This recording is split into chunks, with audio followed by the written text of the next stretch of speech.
dead. He's gone. We can't do anything. And with each word, she punches him.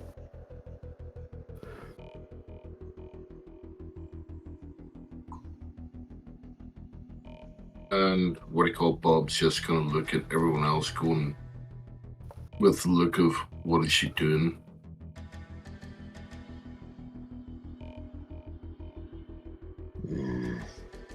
Understandable that you appreciated one of knowledge.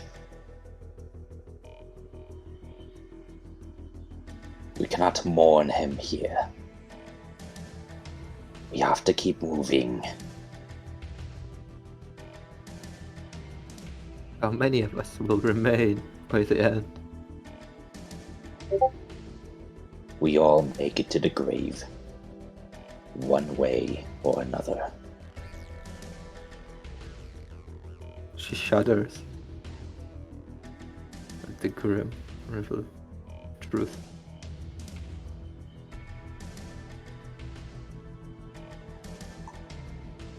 Ma'am, if you want to know how many of us will see the end of this, not many.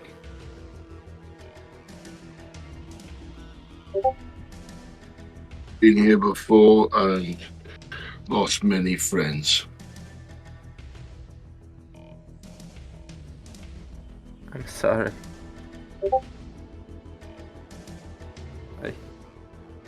Why didn't the Space Marines take them? They could easily picked him up. They got better things to do. They should have picked him up. No, this is wrong. I should have done something. He saved me back there in the forest, but I didn't do the same for him.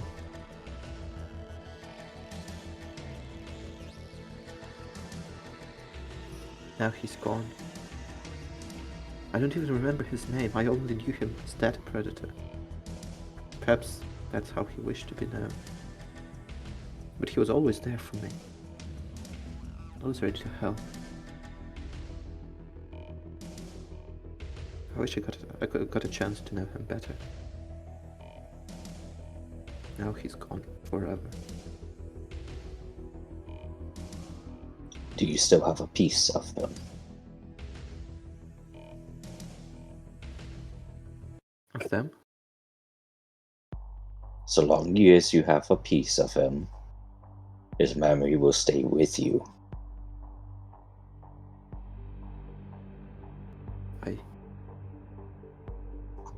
No, I don't think I have anything from him. Might need to find something that he left behind for you. The last round from an autogun drops into the water with the pebbles, and a few ripples float towards you. You see the golden light in the horizon from the fire of all the flamethrowers and chem flamers, and as the light flickers and goes out, the last sound of a howling Sino is heard. You can hear the echoes of this horrible shriek. As the sound subsides, you hear some of the men sort of slowly start to walk back to the cavern. One of them takes off his helmet. You can see sort of the wet hair hanging by his side. He just looks in your direction, and it's done.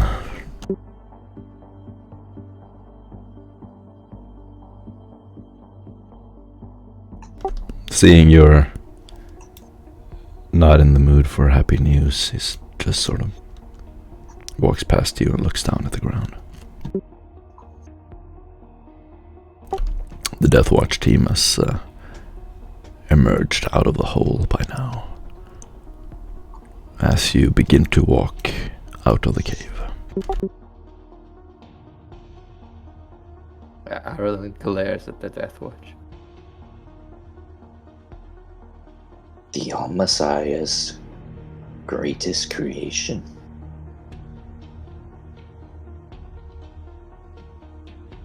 Why didn't you save him? And she will actually step in front of one of them.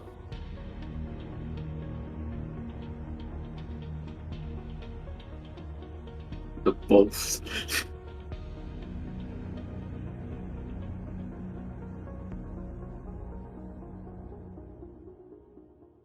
You're so strong. You're so fast. Why didn't you pick him up? He was lying right there, not far from your path, when you retreated. Why not save him? On the way up, you'll see demolition teams placing charges to completely collapse the cave.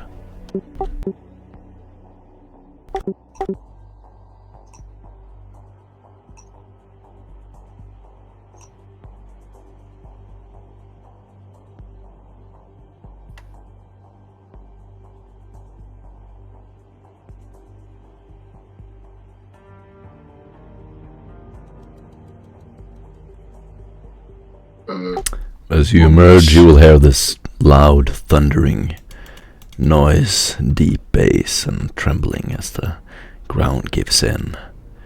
Behind you, you can see some dust fly out of the cave as you walk through the abandoned sewers back up to the city.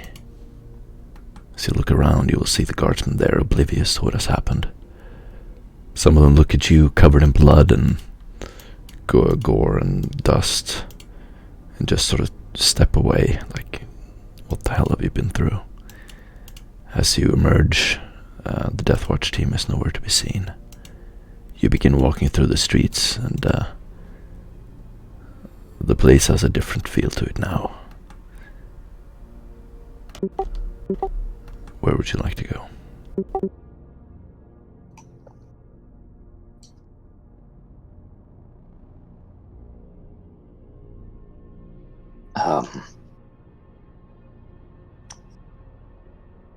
Out of character.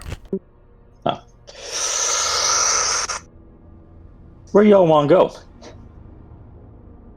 Pursue the two leads. One is the rogue psyker, and another some kind of cult that I don't know much about. It was mentioned last session. Yeah, it's under the, what it called, the church. Probably. They knew something about psychers. I think it was mentioned. Aaron and Chris, you get inspiration points. Oh, thanks. No idea for what. Good role playing.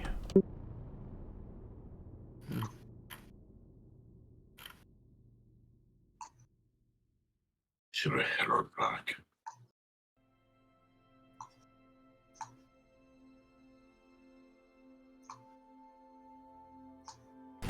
Where do you want to go, guys? Talk amongst yourselves. You can discuss what you want to do. Or do an in-game scene if you'd like. Oh, but in-game. We should not let these deaths that we sustained, they bought us time. A bit more time. We should not waste it. We should continue our investigation. You mentioned some kind of cult or church yesterday. That is interesting. Some kind of organization that... some kind of old organization that may have knew something about psychers. That is indeed not ominous. As you walk through the streets, you can see people sort of return to their regular lives. The city hasn't been under siege. People are returning from hunt. You can see food, water being pulled by carriages, and traders still working their regular businesses. Pretty narrow streets in the garden districts. Mostly wooden houses, dirt ground. people are dirty for the most part, and there's some squalor and lack of work for the people here. Many are begging in front of you. Occasionally you will see someone offer to wash your boots or wash your uniform, and some people will run up with wet cloths and begin to wash your uniforms and metallic pieces of your armor.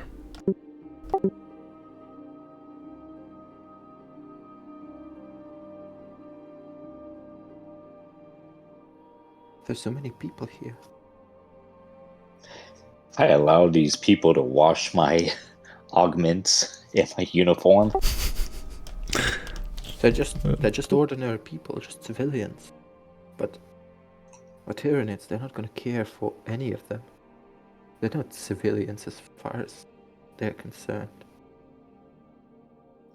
We should be. There is no truth in flesh, only betrayal. There is no strength in flesh, only weakness. There is no constancy in flesh, only decay. There is no certainty in flesh but death. So, these Xenos wanted their flesh. Only for flesh betrayed them. It's okay though, miss. There's Ogrins here. We'll protect the little ones. She chuckled. Well, will that be enough? I'm sorry, Bob. I'm sorry I yelled at you earlier. It wasn't your fault. It's okay. I don't mind. But don't you worry. We'll look after the little ones. There are only so few of you. We should be, these civilians, we should be arming and training them. Everyone. Doesn't matter with what and how good they are. If it's tools of labor, kitchen knives, anything. We should be organizing them in some way. The Tyranids, they will likely come out of the ground when the time comes. And all the soldiers will be on the walls. We should have been doing this a long time ago. How? Is there some kind of militia going? Anything like that in the city? It's all right, because Mr. Rickard and Miss Elisa fought the bugmen before. They know what to do. These are no bad men. These creatures, they will not care for civilians. So there's no point to keeping civilians civilian.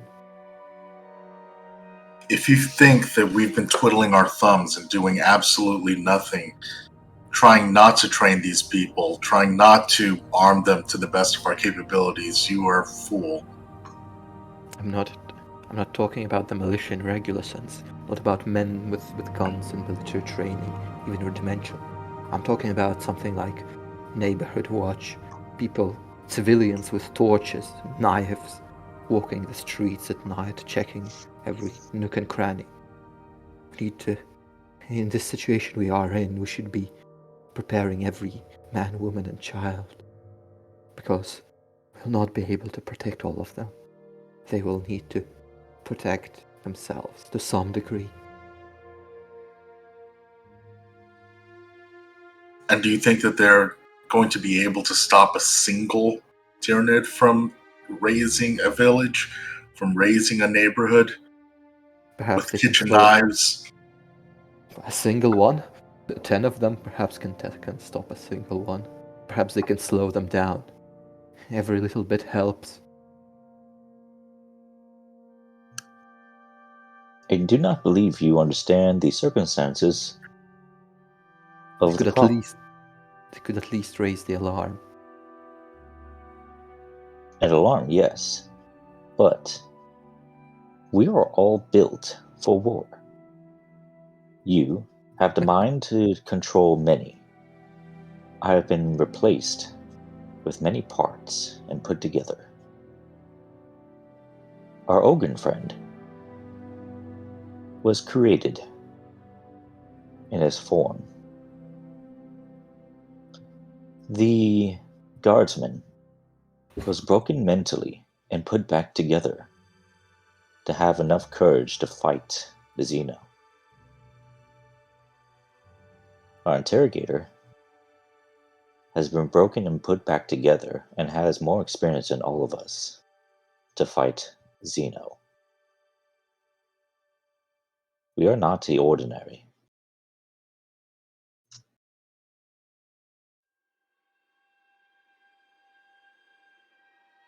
We should at least give them some tools to defend themselves. This will also help with the morale. People might start to get nervous, to panic. If we give them something to do, that will put them at more ease.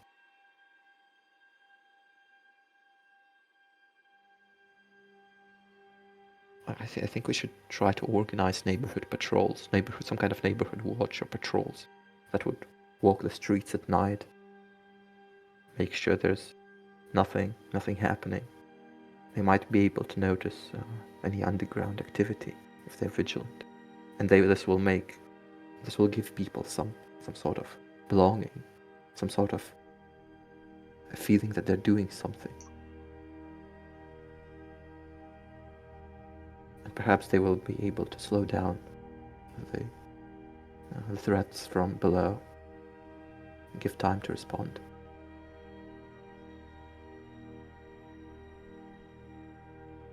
Sam, could we not just turn half the neighborhoods around here all into servitors to patrol the area?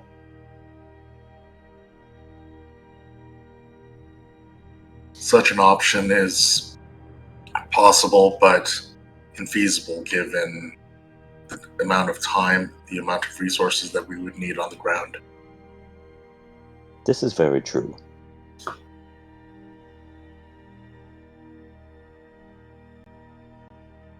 And all of those resources, if we had the time, the energy, the effort, all of this, we could put toward other aims. We would be able to stop the Xenos forces immediately.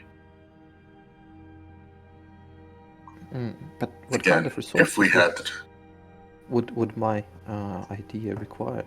All I'm proposing is take a few sergeants or even experienced riflemen away from the guards temporarily and have them organize the local people, or just pick people from the pick fervent religious people from the local population, appoint them as leaders and have them go around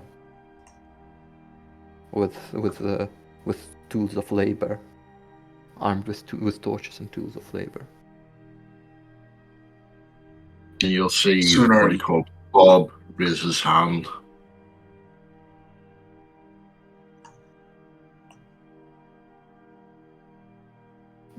Bob? I don't want to speak.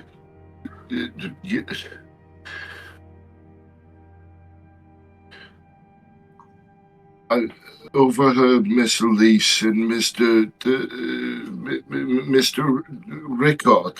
They were talking, and they don't have the resources to secure the city. They're very worried.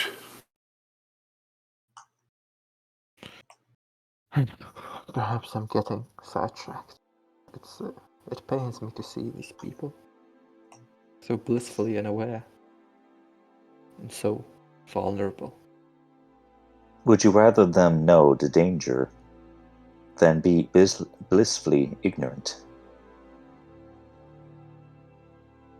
It's not a binary thing. We could let them know about some of the danger, but not at scale. We could tell them that there's possibility of underground tunneling. Tell them to be on watch.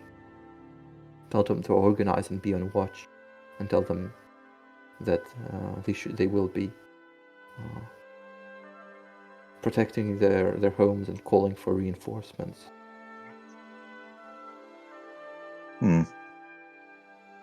I do see Do you that know what your an- ideas. Do you know what an unorganized group, a faction that does not have our training, does not have our abilities, do you know what happens when they're tasked to do something like that? It spreads like wildfire, panic, killings, unnecessary death. Knowledge is ignorance in this case. Perhaps you're right. I don't know much about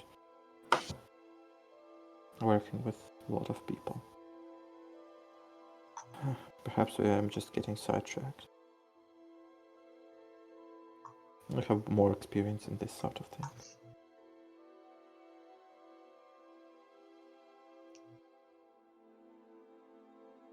Oh, don't feel sad. I get confused too.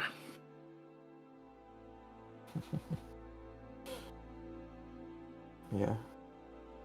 Sometimes I feel like I've been confused ever since I left my home world. But we're getting sidetracked. We should get back to our investigation. Sorry, I pulled our attention away from that. Do we go for this cult, this church, or do we go to the rope psyker?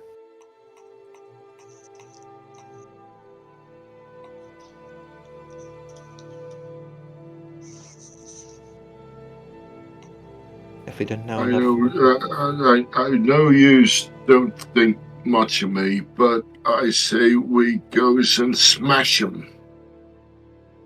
At one point, you walk past a small house. You'll see a little boy running out, and he'll pause and look in your direction and run up to you, Sam. He stops, his short black hair, green eyes, and he sort of looks for a second, and then when you notice him and look in his direction, he takes a step forward. Sam! There's someone you know who wants to speak with you. He turns around and looks at the house next to the road. Who would that be, little one? Someone you helped at the church. He'll sort of start walking already to the door.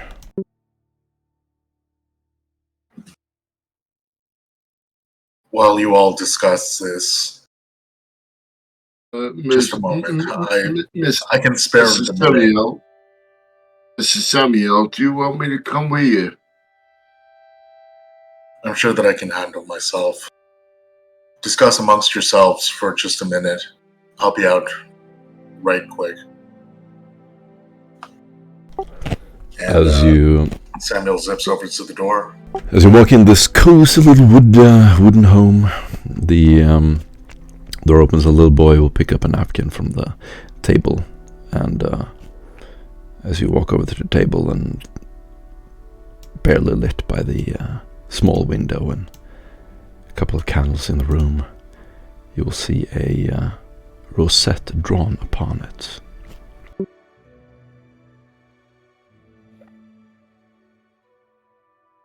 From the second floor, you would hear, "Up here!"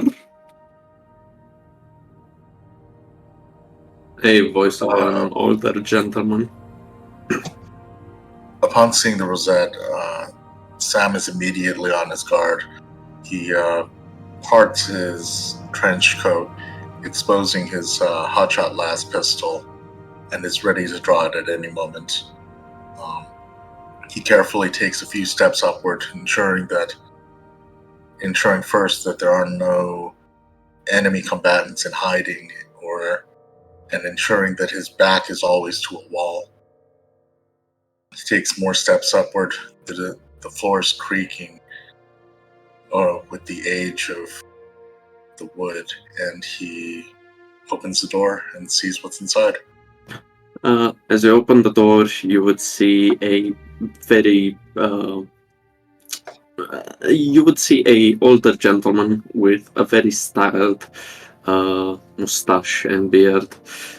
Gray and black hairs permeate his head, as well as a photo visor on his right eye. Mainly, it seems to have a decorative purpose, but with this sort of people, you never know. Markings and tattoos are obviously present along his face, but he seems to be covered in rags and sacks, as if to pretend to be one of the citizens, but he's nothing but. There is also a local, very distinctive due to its mutation, probably the woman of the house. As they both notice your presence, the older gentleman says, "Whoa there, Sam, you're scaring the poor woman." As he turns to the matriarch of the house, he says, "Why don't you go outside? Buy the little one something sweet," yes, as he grabs her hand and puts the local currency of its local form of currency in its hands. The woman seems to nod happily as she complies and seems to get a message as she very slowly goes by you and down the stairs, presumably into the street. The older gentleman turns to you, its full attention, says, "Please, Sam, take a seat. I do have to say, she's capable of making quite the refreshment beverage." As you see an empty cup where you're supposed to sit. Would you partake? Sam strolls over, sits down, unholsters his pistol, and puts it just on his thigh. Not sure what to make of this engagement. You can hear through the half-open window. Looking out at the sunlight, you can hear the chuckling and casual talk of the warband outside, oblivious to your situation. Looking through the window, Daniel would turn to you and say, "A lot fewer came out than went in." As if to look at you accusatorily. Sam's left eye twitches. Now, And what of it? Oh, I meant nothing by it. It's just an observation, of which I had a lot of late. The Inquisition, the Minitorum, the rest of the acolytes, there are complaints. Complaints? About? Where are my manners? Apologizes. You can call me Daniel. I am an inspector here. As he shows his hand, which is made out of mostly flesh, for you to shake.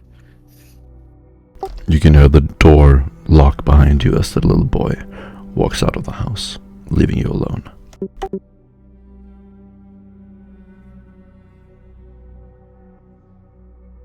Is it the right hand or the left hand that you're asking me to shake? The right hand.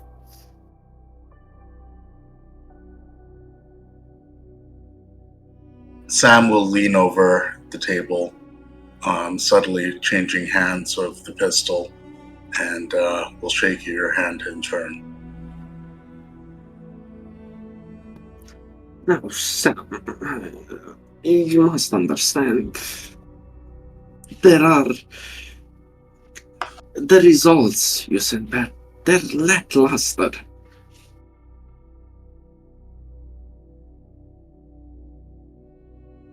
I'm afraid that you and your warband have asked for a lot, and with the judging by the traps of your history, you were granted set resources, but you have offered very little in return. There are people who question not only your warbands, but your competence.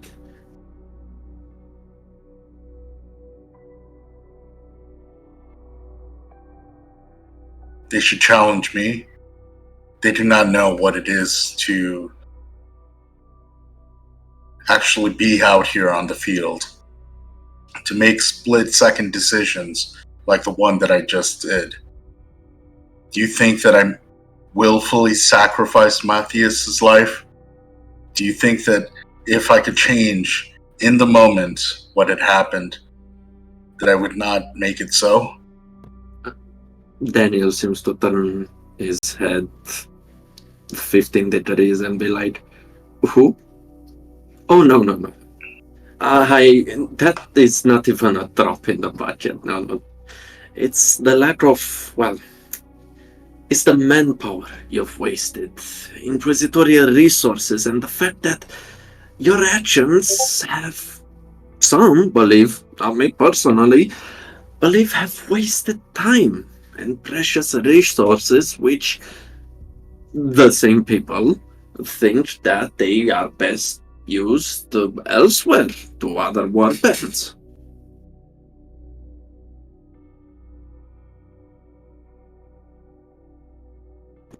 Unfortunately, most of your supporters have either been going MIA or, in case of the tech priest, died. The Mechanicus, or what remains of it, is somewhat leaderless, subservient to the Inquisition, yes, but with no opinion leaders to take charge. I'm afraid to say that although the expectations for you set by a certain someone were quite high, a lot of key figures in our organization are starting to have wished that your predecessor was in your place.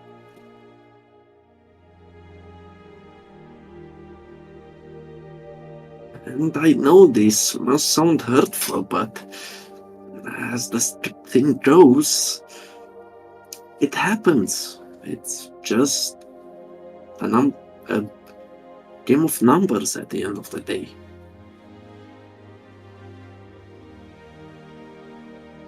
I know you're being counter-type. I know what your accounting all leads up to. You don't know what it's like being out here. You don't know the tough decisions that we have to make in order to ensure that a mission reaches its climax and succeeds. As you say that, you see him make a toothy grin to where you see one of his teeth being black, the others being made out of, you presume, either porcelain or metals, white metals, as he says. And that's the issue, Sam. But fear not, because from now on, I will judge your every action. I am at your disposal.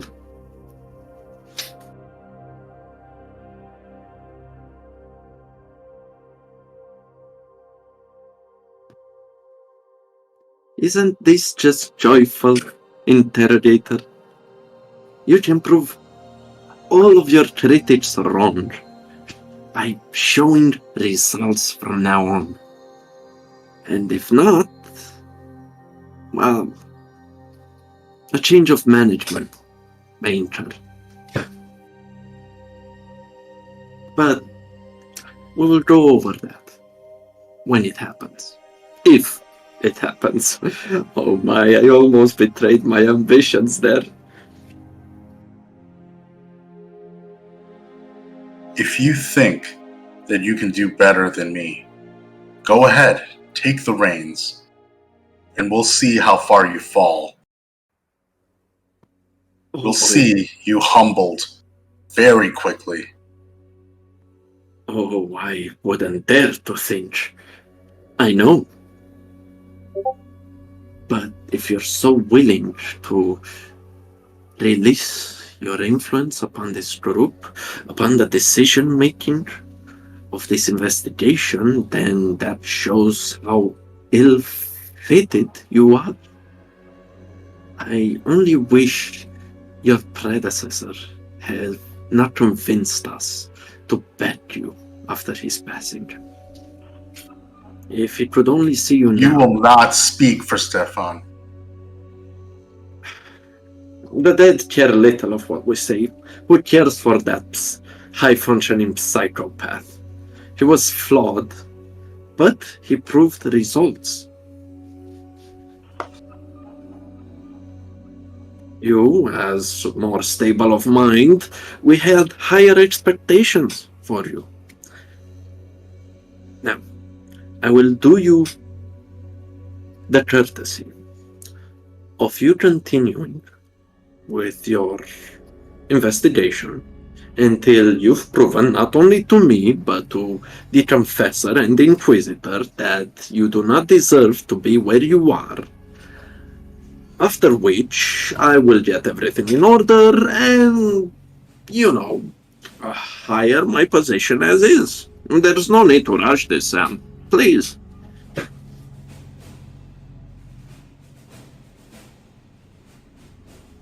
As you see him take a long, loud sip of whatever hot beverage is in this clay mug.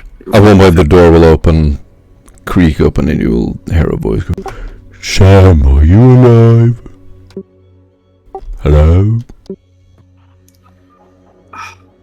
Well, Sam, it seems our little meet and greet is over. I would hate to take more of these fine hosts' time. Let's go outside and meet the group. And remember, smile. You're never fully dressed without one. You get an inspiration point, Daniel. And Sam. As you stand there by the door, you will see Daniel and Sam emerge. Surprised to see Sam accompany someone who, well, you said you look like a local. Yeah. Okay. Since some of them are part of the Inquisition and accept the ordering, would figure out that this is pretty much Inquisition standard of they can figure out the telltale signs of hidden weapons or the doctrine he may be using. Betraying that is one of them, as they were probably painfully trained to memorize protocols and stuff. Huh? Yeah. Hello there? Miss Samuel, who's this boy? This is Daniel. He's sent here, well, frankly, to investigate me and to see if my leadership rather to see if there's anything questionable about my leadership. And so we should act as we always have. Competently, we should strike with precision, and we need to do our jobs as usual. So he wants to hit you. Bob, if he were to ever hit me, you have all of the rights to strike him down where he stands. Push him in your ball if I have to. Interrogator, I'm quite hurt. As he makes a fake gesture of worry and as if his emotion has been struck. But fear not, I shall man up. You must be the rest of the group, as he just passes by the ordering, not even acknowledging his existence. Merely just to walk around him as an obstacle and shakes each and every hand of yours. You must be, as he looks more carefully. Sorry, I couldn't see under your hood. You're a poor girl. Weren't even meant to be a naturalite. I hope this experience has served to better understand that you had it She easy. falls on herself, trying to make herself smaller. I'm doing the best I can, but I thought I would be doing investigations, not this. Oh, chin up, girl. Do not worry. Only way is up from here. Nobody has any expectations from you anyway. You'll actually see the shadow of the ogre following you.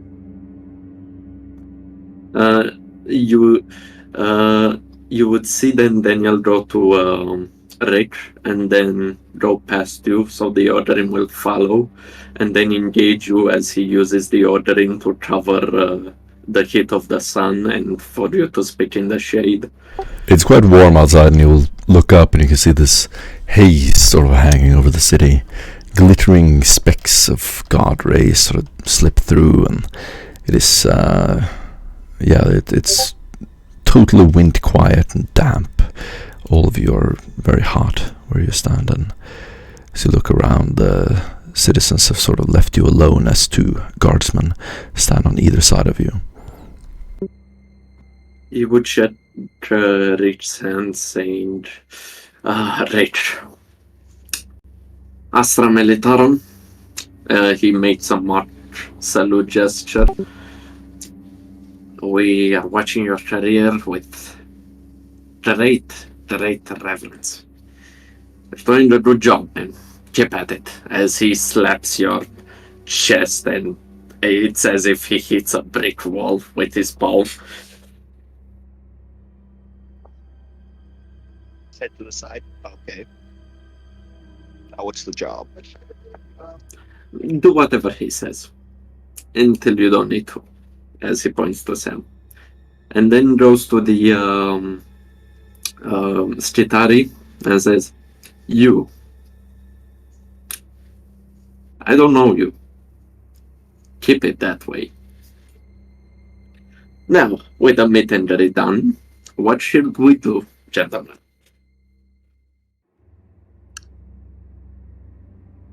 Charming. Until we were so pleasantly interrupted with your presence, we were on our way to see about a psyker.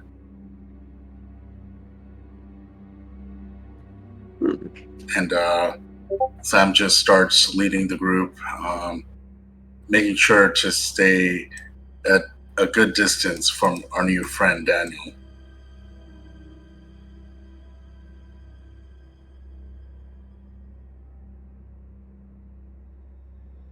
Bob's gonna come up beside him and go, You want I can squish him? Because I don't think he likes the little ones. Bob, if he does not pull his weight, please do so. Turn him into one of those little balls that you were talking about. I will. I will.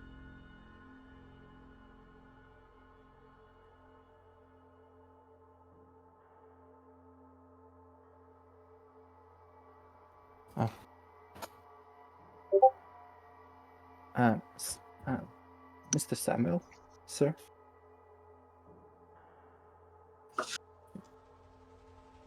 When you'll be talking with Psycho, do you think I should join you? Perhaps he would be more receptive to a fellow Psycho. Your presence would be greatly appreciated. Your insights and training for this particular purpose are exactly what we need. She nods. Prepare yourself, for we do not know what exactly may be in that one's mind. Rogue psychers are not for the faint of heart. I have been taught about the dangers of uncontrolled, of losing control of your powers, and I can imagine it all too well. Do you know how he's contained?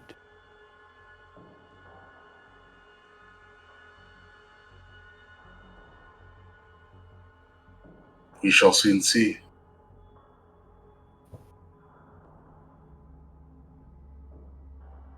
And Sam's going to pile into the Morning Star, not looking backward at the one who clearly is staring him down. You can feel the eyeballs on him, as well as the potential for more paperwork, more red tape. There's a feeling of dread that passes over him.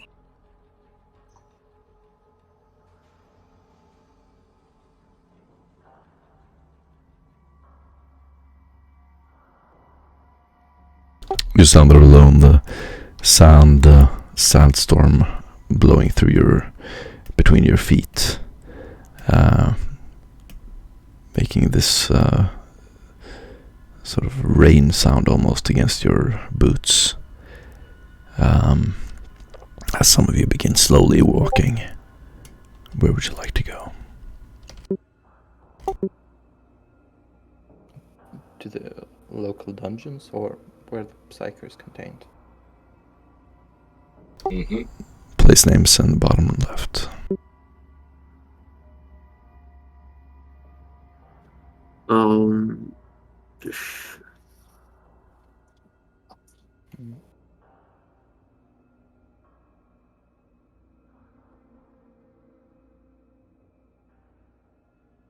I'm presuming that it's the Crown Gates Jail. Is that incorrect? Yep. Yeah, no, Where that's it. those will be That's held. it. Okay. Crown Gate Jail it is. Then you'll begin walking away from the gardens, and will find yourselves in the ecclesiastic district. Walking through familiar streets, you'll be greeted by the usual former devotees to the local saints, now praying and having effigies and symbols to the God Emperor and the Imperium. You will see the Aquila being raised by many of the citizens, smiling with brown teeth, and some of them poor, and you can see there are a few of the citizens are emaciated. There are some wealthy citizens there who are extremely well off. Wealth distribution seems a little off, as some of the servants will run up to you and beg as usual. As you walk through these long cobbled streets, the light from the distant sun begins to cast longer shadows. The buildings here get a little taller, sometimes dull. Colors are a little bit more diffuse.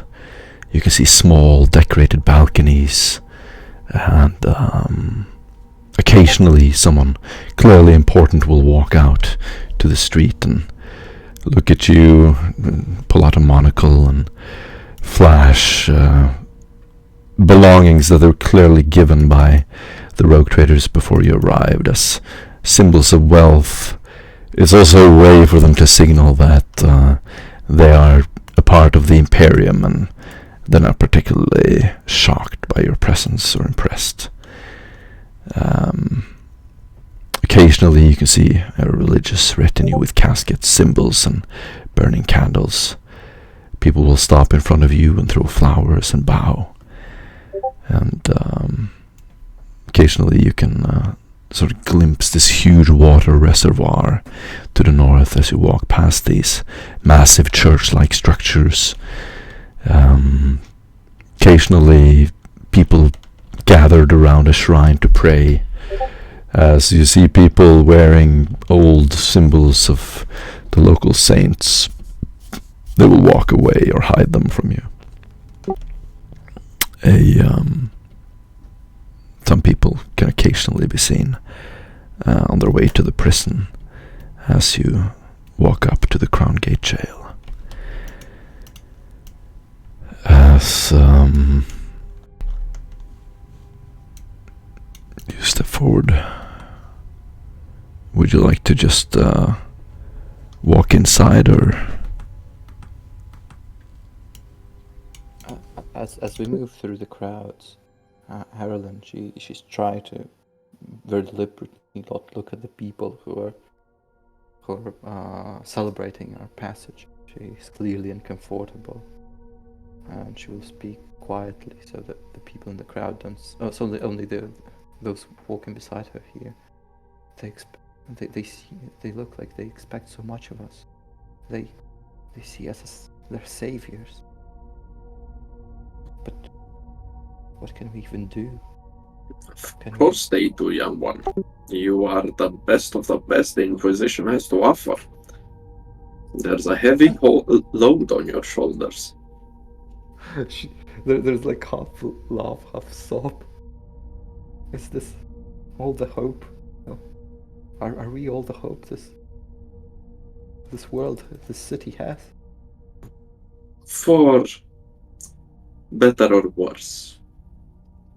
As far as they know, you are unkillable. Unfortunately, some of you were deployed elsewhere. A story I'm sure you're familiar with. Can we live up even to a fraction of their hopes? He looks at you with a stern gaze as he says, "You better." She looks away from him and tries to catch up with the ogre that walked beside him.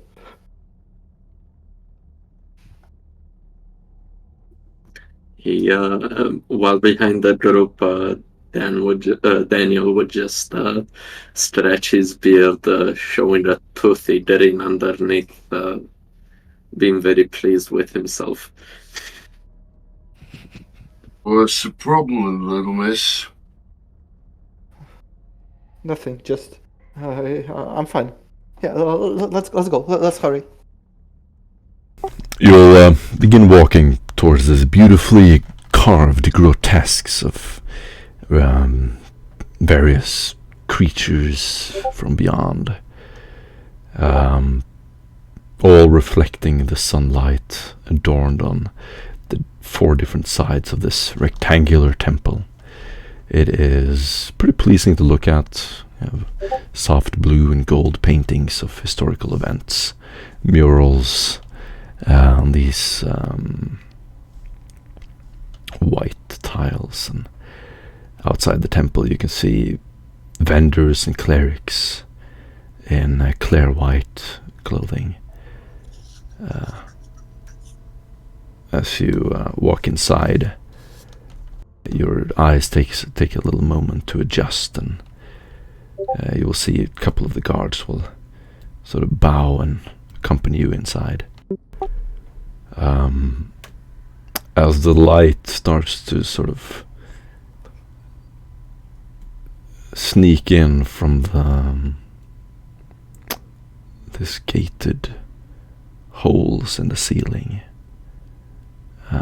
you can see him sort of turning towards you. He's wearing a grey cloak and has a slight hunchback.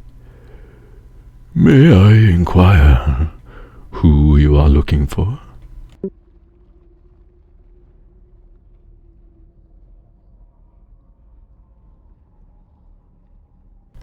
Hear the dripping in the distance. "We have many prisoners this time of year."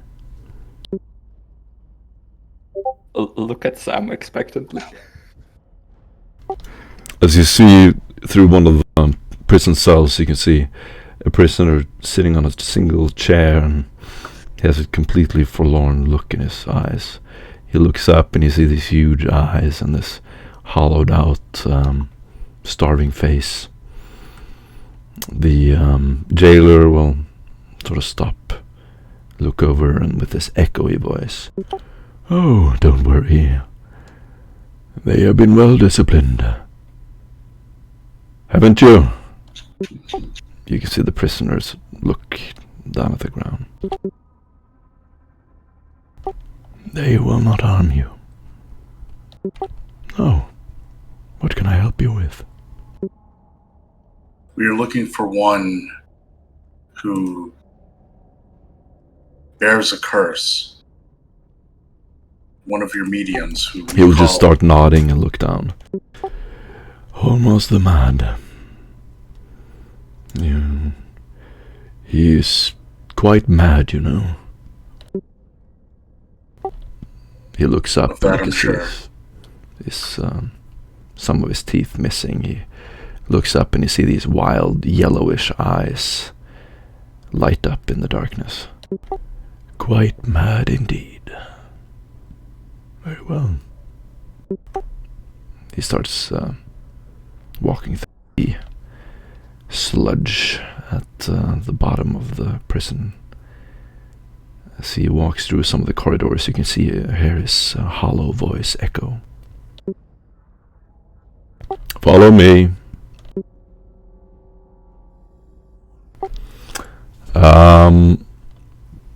He will stop at one of the jail cells, and inside you will see just a little deformed shape at the corner of the room. There is a bucket, a simple bed, carpet on the ground, some kind of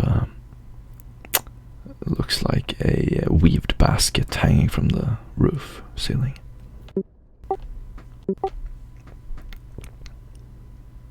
"Hormoz, there is someone here to see you." You can see this creature sort of slowly turn around as the cloak he's wearing falls off.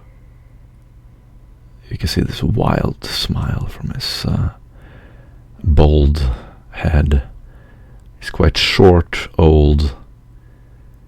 He slowly gets up and leans up against the brick wall.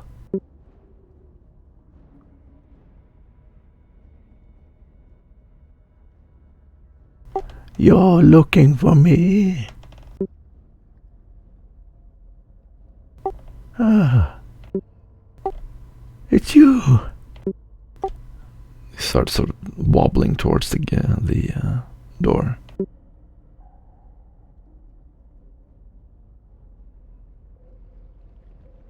You know of us? Then you know why we're here. He just has a huge smile on his face, like he's a shop owner and you've come to visit. "Well, of course. I know you. I know you all." He stretches a hand through the gate, reaching up to your face. The jailer will just walk away. Sam reflexively turns his head away, making sure that the psyker does not touch him. "Shh! Be quiet. They can hear us." He looks out through the little gate. "They're always listening." Who are they? Even now? Even with the arrival of the monsters? He raises his hand to his mouth. "Shh! Oh, be quiet. It's Laura and Richter.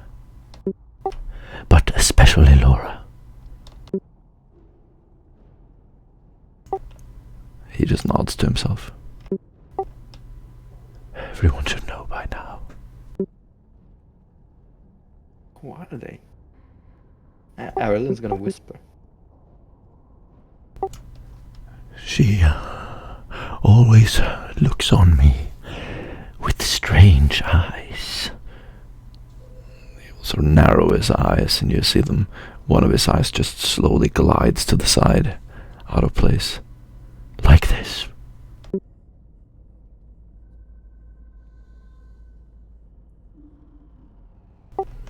Are they like us? She is spying on me.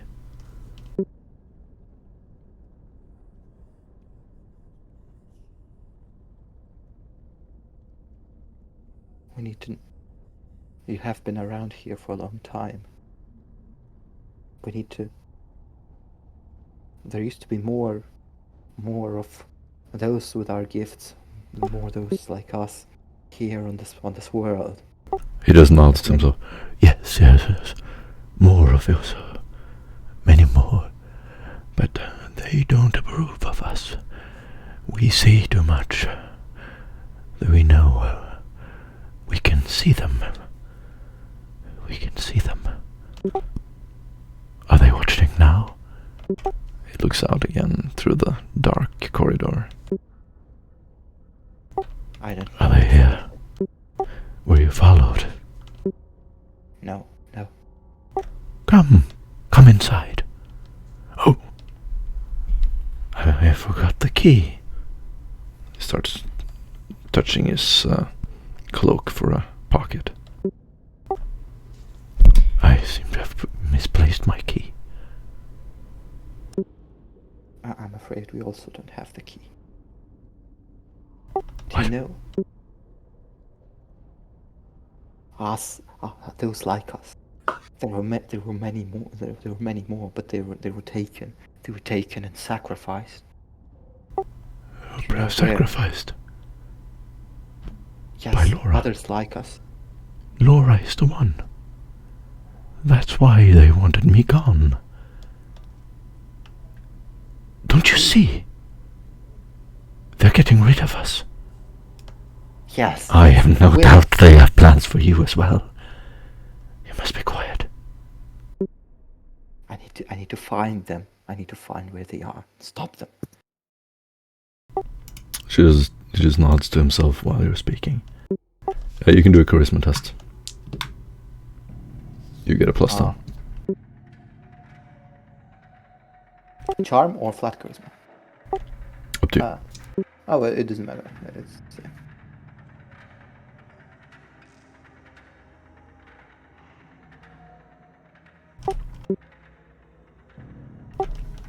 What was I saying? 4 success. I mean, of course, main fellowship. Nice. He's gonna touch your arm through the gate, or try to. Come closer. You can see as well. Touch my hand. She will take his hand. You can't really feel anything, but anything special. Laura, she would misplace the murti, the icons of the saints, behind the candle rack. Behind the candle rack.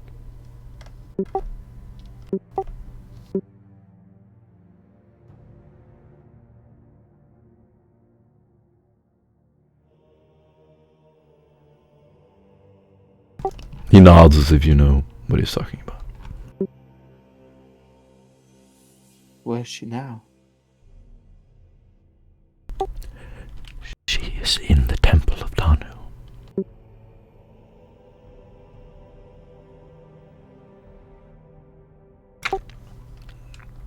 Or perhaps she's hiding somewhere. He begins sort of swallowing deeply again and again and coughing. You can see he's struggling because he hasn't had water for a while. Askellon would take out her flask and give it to him. You will take a little sip of the water. Clear his throat. One day, I caught her, and I pushed her up against the stairs, and I began tear her clothes off. Like this. And he starts like walking up against the wall, and you can see his hands shaking and trembling as he claws at the wall. Looking for the missing Marty. She looked me deep in the eyes, and that is when I lost consciousness. There's a problem, you see.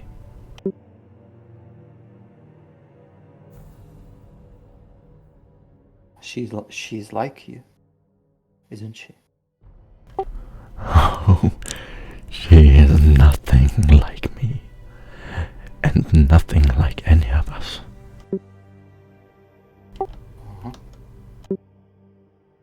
What is she then? The statue. The goddess.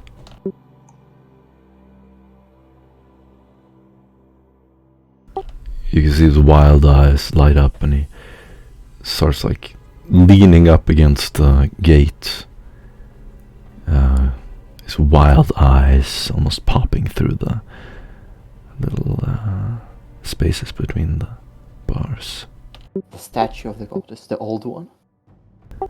What about it? When I woke up, it was as if I woke up from a dream. Yes, the statue of the goddess Danu. I saw that it is pure evil. The statue or the goddess? They are one and the same. It is. He starts like forming his hands, trying to conjure something. What do you call the ones? The ones that came from above? Monsters, tyranids. They are the ones. The aliens that control the minds of their worshippers. Danu is them.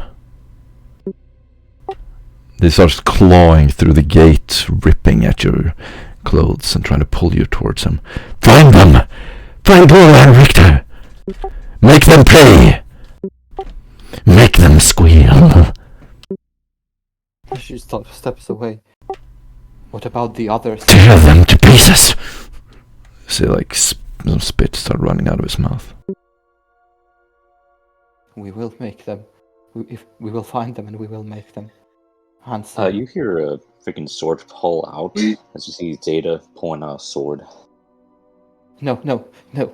Let him speak. We gotta make them all pay.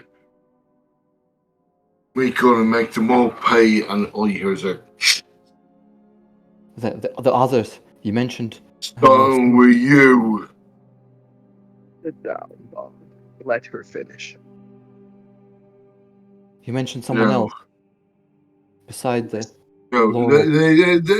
no. Because they killed Rebecca, and I'm not gonna have it. And he knows about them, and Let him talk then. he's gonna die. Information first before death. Standard procedure, Bob. You should know this. Don't scare.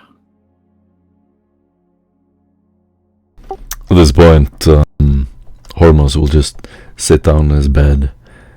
He has a catatonic look in his eyes. He's talking occasionally in tongues. They say they want peace, but they only want to win. They are trying to control our minds. They tried to control me. You can see his sort of mad smile form on his face. But I tricked them. I tricked them. They were not able to capture my mind. Did they do anything with your body? Yes. They tried to pierce into my mind.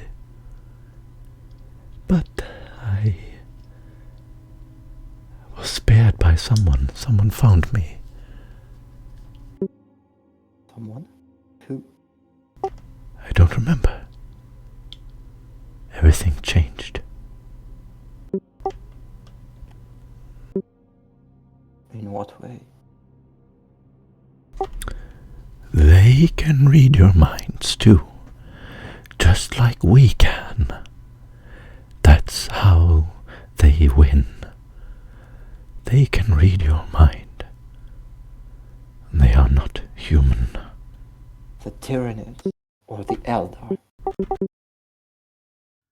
He just looks confused at that point. Focus.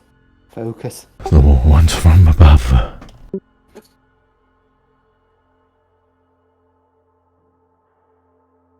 He starts doing some hand symbols, some gestures with his hands and some body language. It looks quite odd, and anyone can do a Forbidden Lore Eldar.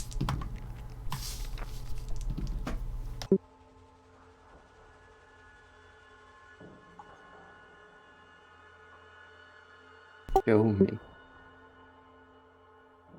And she will try to Some are not any language you recognize, but they're imitations of common Eldari verbal or non-verbal language. He has definitely seen Eldari somehow. He is mimicking their movements. You've seen the Eldari. His eyes flare open and he looks towards the gate. Yes. I was their guest for many days. He sort of slumps down and resigns to the bed. They came at night and whispered to me, but I resisted. What did they want from you? The Eldari. Open the gates. We can't do that.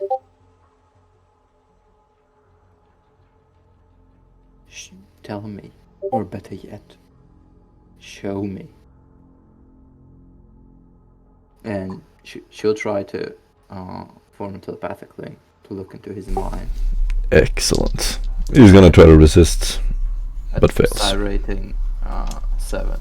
Psi rating 6. He fails. All you have to do is succeed. You're gonna see a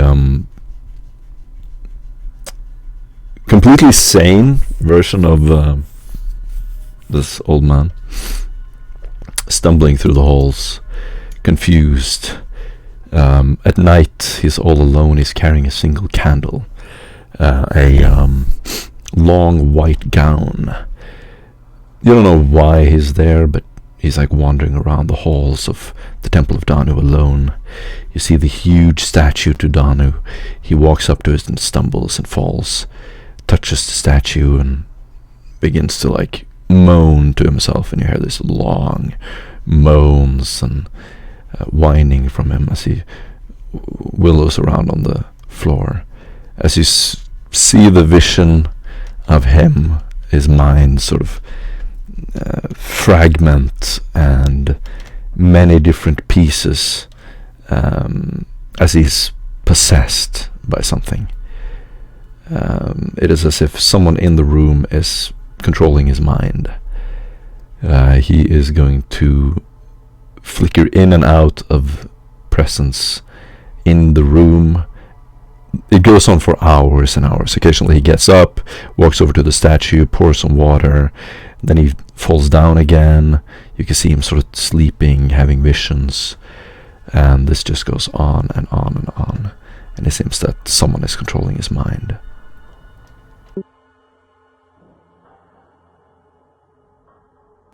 At this point, as he's going through it again, you can see him has fallen asleep on the bed, and his eyelids flickering as he looks up and occasionally turns around. No, No. No, no, no.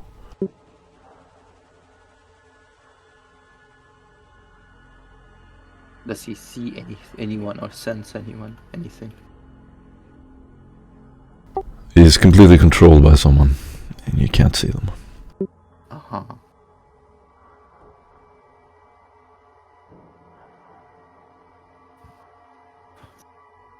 She's clutching. She's covering her forehead. Concentration. Sweating. And I don't think I can get more out of him. He was controlled by someone or something. Controlled. As he came to the statue of Dana. Right there. He was assaulted in some psychic way for hours.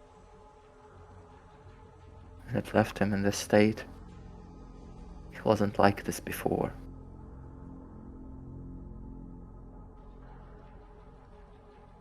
You can't get any more information from him.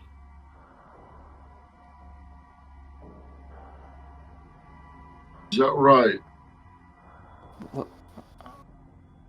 I don't think so. Hey, are you still there? Can you tell us where? I'm here. Where the place? Fall in and out of different personalities. Occasionally friendly, sometimes sounds sneaky, and occasionally himself. I'm here. They've taken you somewhere. The place. Do you remember a place? You can see him just gasping for air, looking up at the ceiling, as if he's being probed by someone. Oh, is he? You can attempt a minus 30 Sinishans test.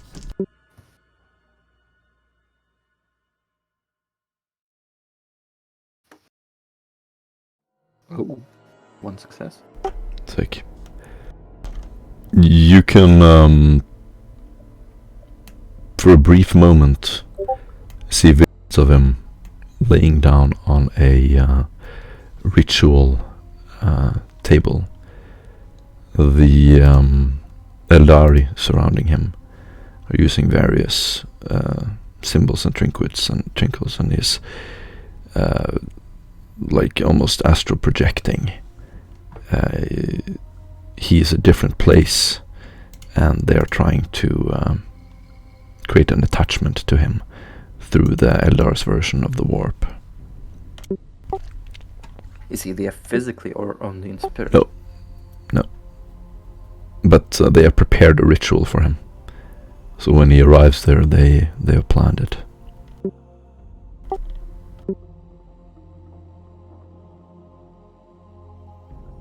So not physically, but he's there. Mm-hmm.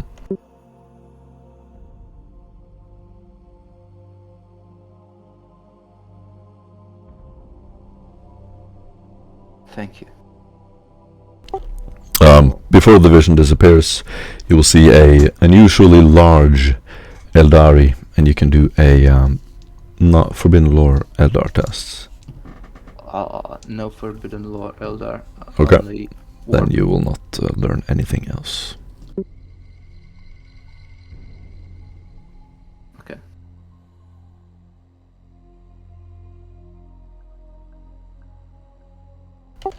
He continues. So- Miss, what did you find out? She suddenly looks tired. Let's take a little walk. Smash his head in. No. He's leave him be. He helps us.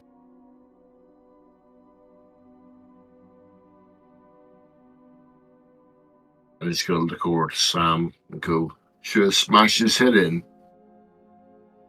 The jailer will slowly walk up to you as he hears the echoing voice of the Ogren. Is everything satisfactory? Everything is all right. Bob. Oh yes, he Not seems right to have now. fallen asleep again.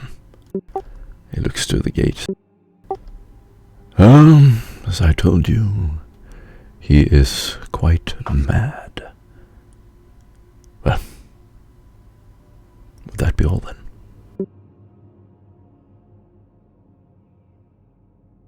Thank you for Ah. your service. Sam looks over at No, Harold. it's not going to be all.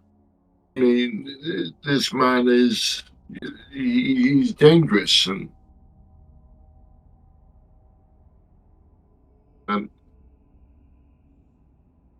we should smash his head in. At this, the old man just forms this surprised look and looks back to the rest of you like, oh? Should we? No. Sam to the side, he's the leader. You let him. I don't really care what happens to the old man anyway. Looks, It's better safe than sorry, you know? Errol is gonna look towards Samuel. He is the victim here, not the perpetrator. It's his decision to judge, not yours, Bob. Erlen, have we gotten what we need? Just gonna step closer to him so that only he can hear. We have, and perhaps we can get a little more still. I may be able to produce something that may help him focus, to bring him out of his madness. And he's going to reach into his interrogation kit and pull out a needle full of some kind of serum. And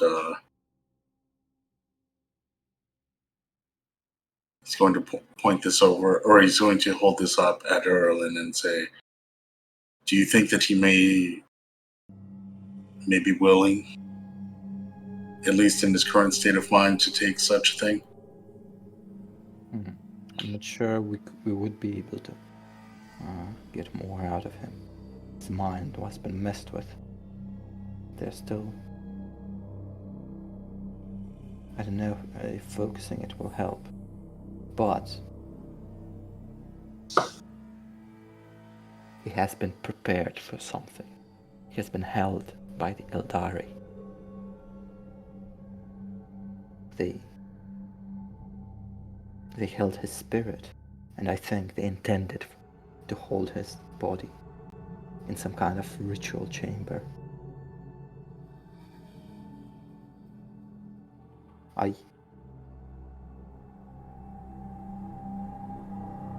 have an idea, a very dangerous one.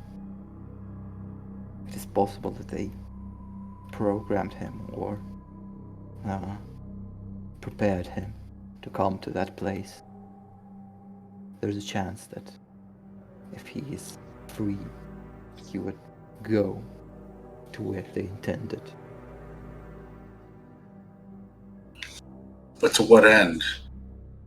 I mean, there are thousands upon thousands of people here. Why him in particular? He's a psycho. That much is obvious, but what kind of knowledge, what kind of information does he have? I don't think it was about the information. I think I suspect he may have been intended as a sacrifice.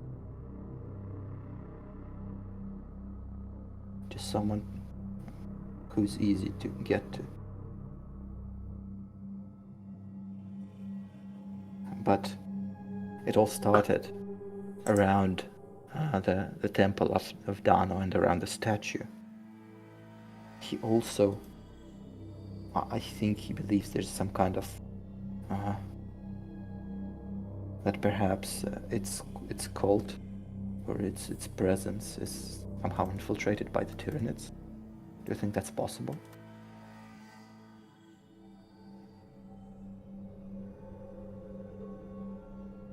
And the Eldari used him, and perhaps they intended for him to end badly. But it also seems that they may have saved him from something, some other evil.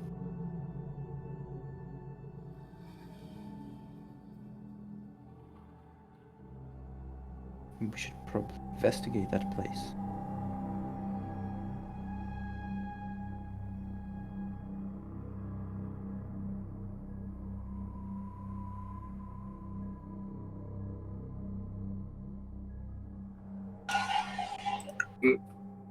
Is it possible for one of us, no, better yet, if he were to be released, perhaps we could surveil the situation and spring an ambush upon those who would come to take him once more.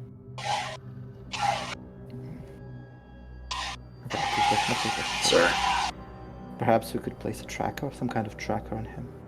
But that would be also very dangerous. Perhaps this is mostly a conjecture. So maybe we should keep this as a last resort. Miss Samuel, if you release him,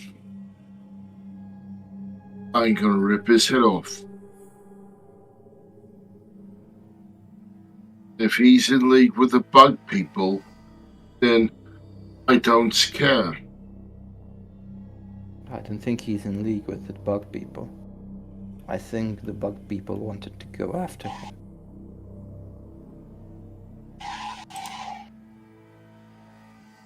He's So it's afraid best of to them. be He sure. hates them.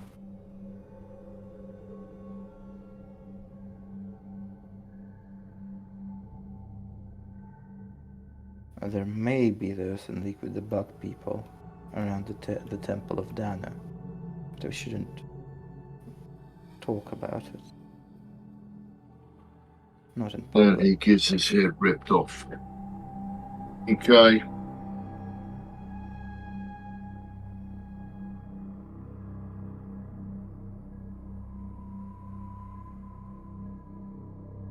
Should we investigate that place? The only reason I'm not going in there and ripping his head off now is because I was told not to hurt you or anyone else in the group. Yeah, that's probably a good idea.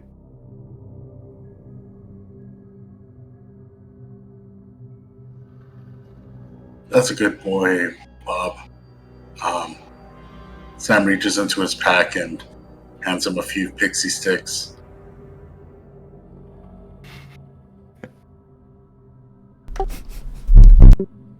What's these? Oh, they're very tasty. Sam takes another one from his pack and shovels it into his face. It's very sweet.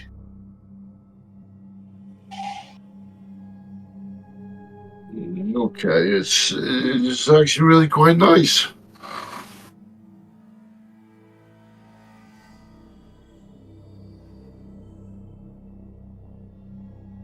They're great. Great flavor. Should try it. But we ought to see about this temple and investigate what exactly may be going on there. If it is as you say, they could be hiding amongst their ranks. Something is definitely going on there. Wait, I remember the mention of the cult. Was it not the cult? Could it be the same thing? The same cult of Dana?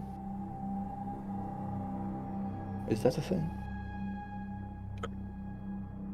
According to what your findings would suggest, if I remember correctly, and this was the local false religion that was present before they have been enlightened. Are any of them still around? They've been discouraged from showing their faith in public by both the local populace and our peacekeeping forces. Which is to say that there's still some that exist. Just on the ground now instead of in their. I don't remember the name of the place. It's gone now. What about the In temple? the local church, they used to be their headquarters, the Pantheon of Saints, which fittingly now serves the glory of the Emperor, as he makes a a very little effort. His faith is, he doesn't put as much effort as you would, at least an astropath. He also says, although as less eloquently put by your friend here, pointing at Rick, yes, they're mostly underground. Whatever operations they do is unknown. However, High Command suspects that they may have a involvement with either the disappearance of some of our peacekeeping forces, as well as attracting the Tyranids to this area. I'm rolling against your subtlety. Anyone roll a d100, please. Random event. I ain't touching those dice, guys. Yeah, I'll do Yeah. it. Yeah, let me roll, baby. Let's see. I'll be back in 2 seconds. Come on, baby. Jesus. Give me fuck, something, Rick. Dad. All right, 21. Alrighty, noted. Keep going. Is that a good thing or a bad thing? It's a good thing. Iron is the Usually, worst case. our average is 90, so yeah, it's a good thing. Don't worry. Deemed myself for the 96 last time? It is what it is. Do we know anything about where to find these former worshippers of Dana? Are there any lists of All individuals? for a reason. Untrustworthy individuals? If they did, our local garrison hasn't spotted them. Isn't that supposed to be your job, actually? Our job isn't dealing with the local religion. It's finding. Actually, I don't need to explain it to you. You should know. Well, there's no reason to do the same job twice if it's been done before. They weren't purged, but did no one, make any lists of untrustworthy people so that they're not put in any key positions or anything like that?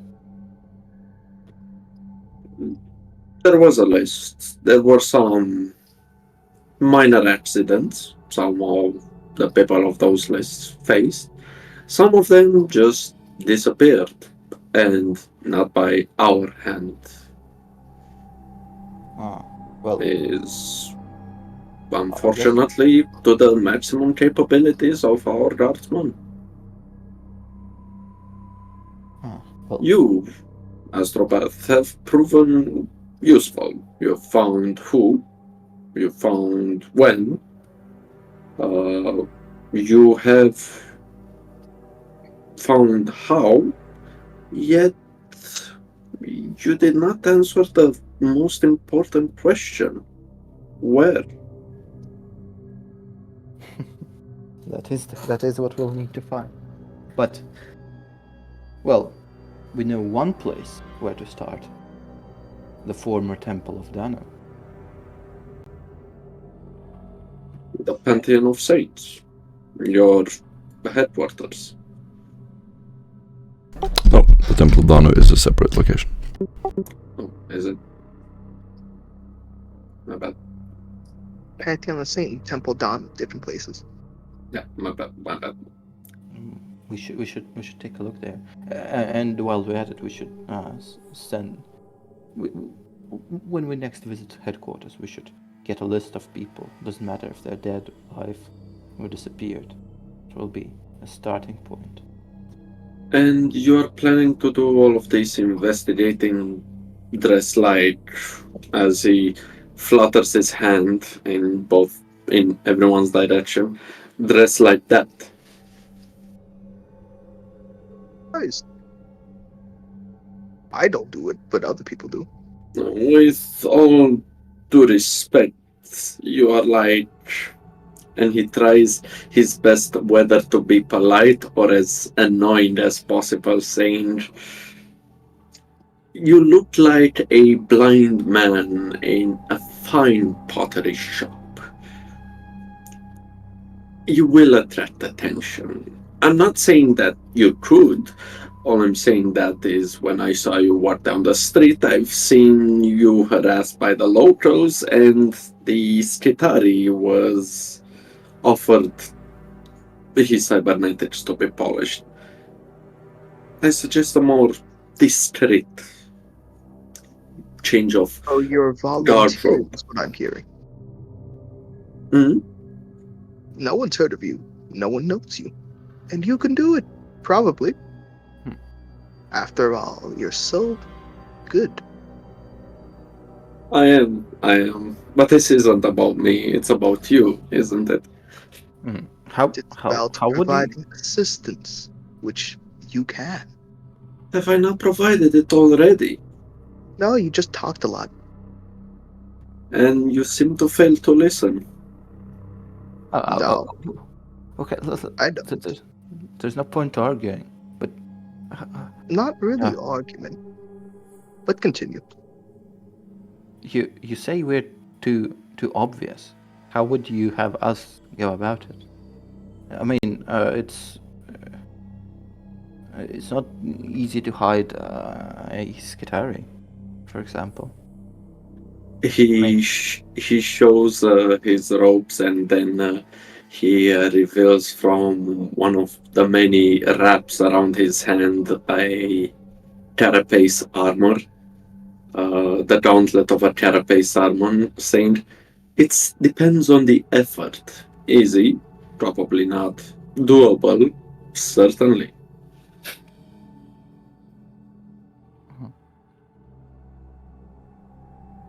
Erlen's gonna turn to Sam.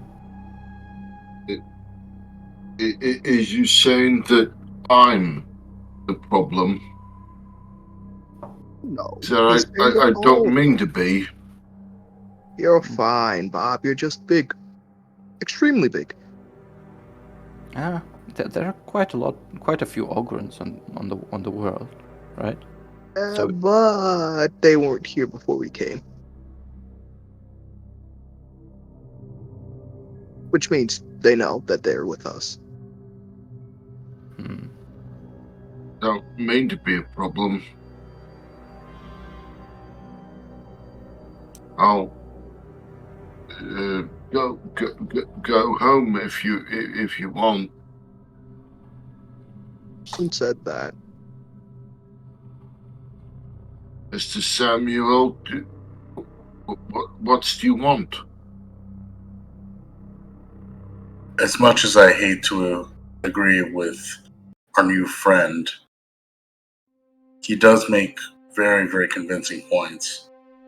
We do need to get changed for all of that ichor that was spilled upon us, as well as the clothing that we wear.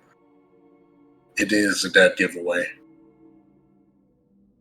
And how fortunate for us that we find ourselves in a place where most of the previous belongings of the current residents have been stored. I hope we find something for your size. Saying to no one in particular.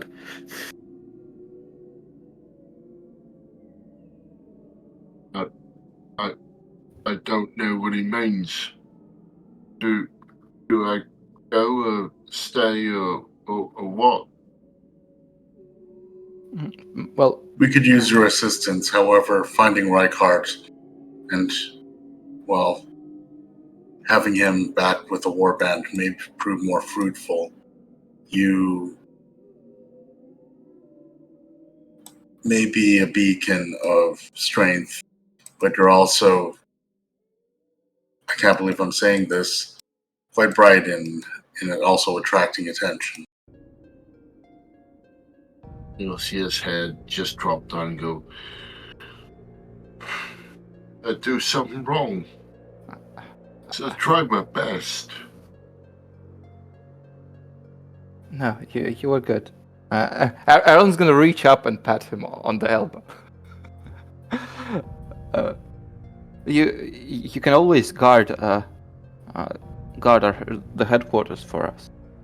I mean, it's troubling times, and we would feel better sleeping knowing that someone's out there watching over our rest. Usually you'll see a tear running down his cheek. Go, what do you call a tear running down his cheek, and he goes, I suppose I'll go and help Miss Elise. Yeah, that's what I'll do. Because the Emperor says you got to protect the big ones. The big ones? Yeah, the ones in the fancy caps and capes. Oh. Oh, you mean the big hats? Yes, yeah, those people. Oh, I thought you meant the Space Marines. I was surprised. What's a space marine? You see those big guys, almost as big as you, in armor, thicker than yours? Those are Space Marines.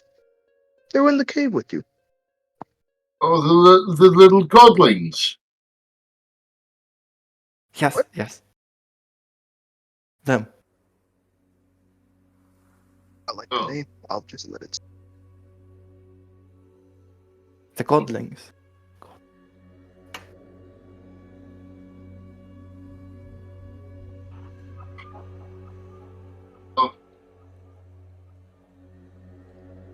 Leave then.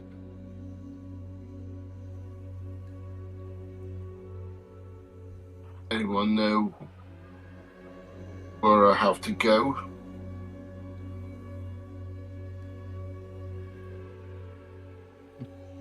To the headquarters, probably.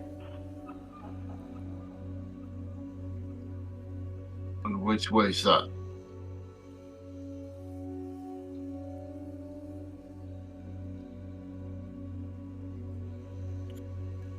For the love of the thrones, is the biggest house you can see nearest to you. If you ever lose yourself, ask the local guardsman for your handler. Now, off you go. If we had to disguise ourselves, should we also not return to the headquarters?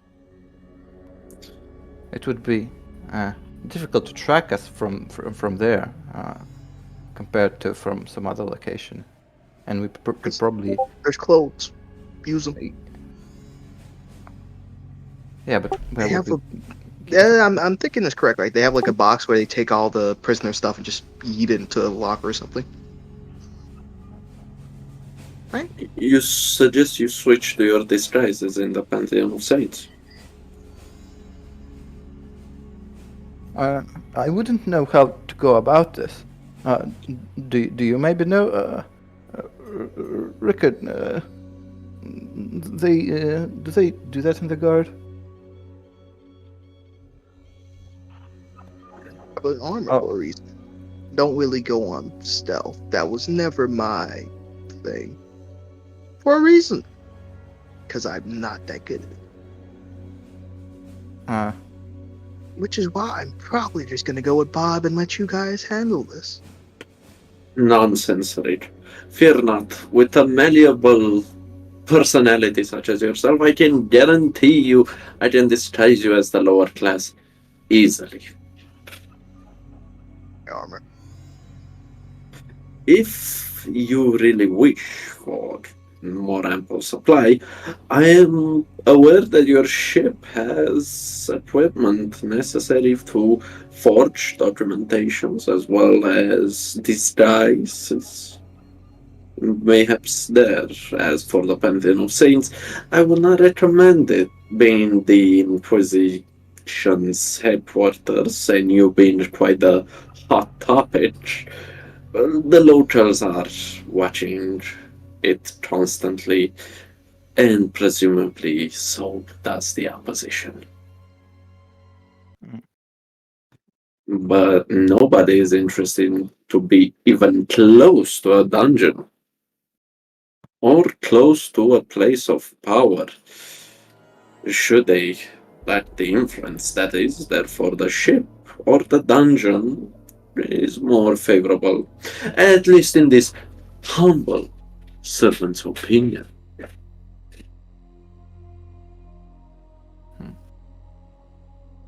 And he says humble as if he's definitely not humble. I feel like your definition of humble is skewed. Is it skewed or is it something else they use? Wrong. Wrong is better. But, I'm not the leader anyway, so Sam, your choice, once again.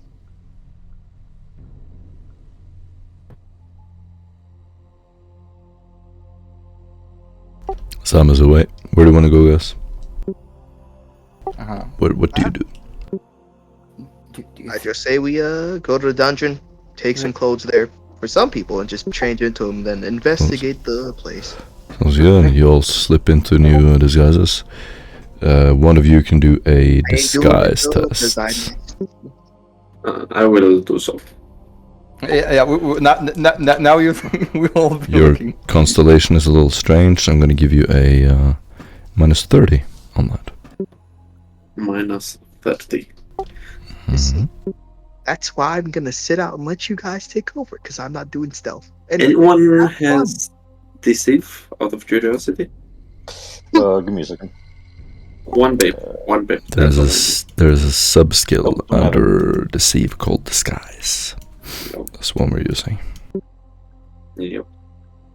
I have the I basic one. have deceive of 3 for record, which apparently I'm not playing. We can just say we've watched you, so you can show up, filled you in the details Whoa. if you need to. Done already? Like Bob. And success with 7. Does the disguise kit help here? If not, a success with 6. That, go ahead and briefly go over how insanely good your disguises are right now. I would go to where the prisoners' possessions are stored, with a bit of finessing the local law enforcement and guards, explaining that it's for the betterment of the city and that the heroes require what is behind set doors. They are surprised as Daniel just comes out with rags and clothing as if they expected some form of magical super weapon to emerge from those lockers. Eventually, he beckons every acolyte to find into a large room. He from his wrists, these long measuring tapes appear as they are extended and used. Some would fall to the ground as he steps on them, taking measurements on everyone and say, it will not be my finest work, but it will do.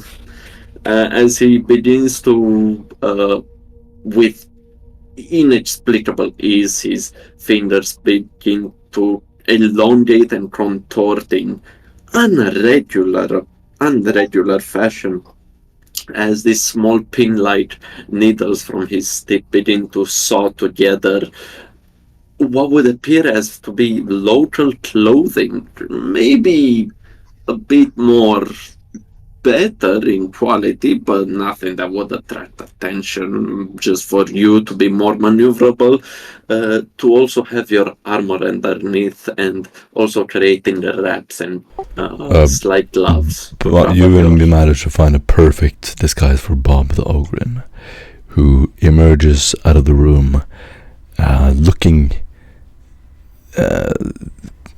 like he looks nothing like an ogre anymore. Perhaps a kind of deformed person, but after seeing that, you decide that he's actually the perfect person to come with you. Eventually, after changing our minds and be like, as he finishes with Bob, making him look like a hunchback, malformed war veteran. He even, as he works on his disguise, he even invents this sad story of a man that has found redemption in the Emperor and has fought against insurgents in the city. Yet, a very sappy story, as Bob seemingly seems to embody just a very sad character giving his life for the Empire. Alright, guys, where do you want to go? As we're leaving this place, Askellon is dressed in a very baggy, loose robe, pilgrim robes, and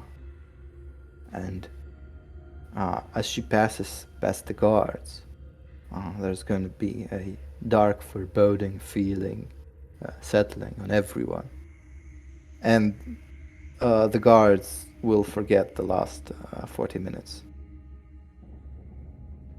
They will forget that they helped the heroes to some disguises, some clothes.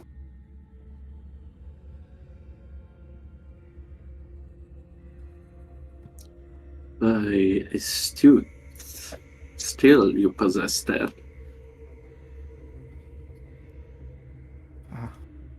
Yes, I knew it would come to some use. I was expecting to make more use of it, in fact.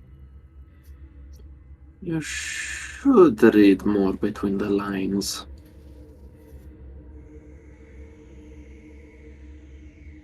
Unfortunately, it's not much use against the Tyranids. It isn't, as I've heard.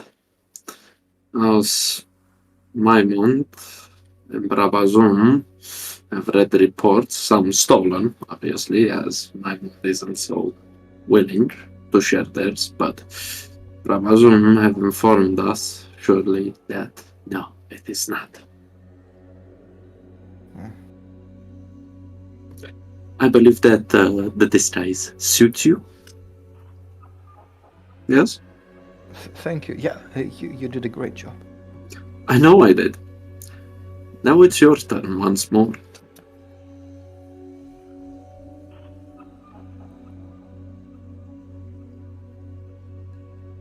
No pressure, of course. To the loo. Rick, do you know where this temple is? You're muted, by the way.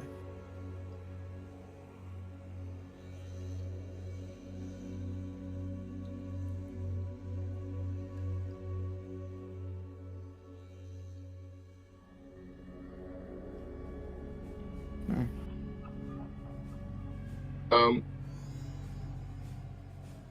pretty sure the big temple is up this way. Oh, that's So we go up here and you can't miss it. Huh, yeah.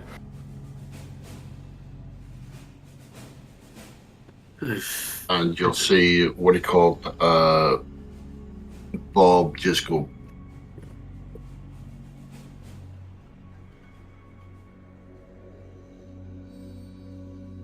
Okay.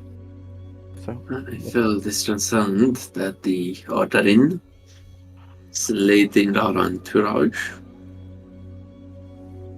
If you need further details, is how the exit to the left and the head-on straight until the fourth intersection where you go left. Oh, thank you. You seem to know a lot about this place. And remember, today he's Bob, today you're not an ogre. Today you're one of the locals, but sadly a little mutated.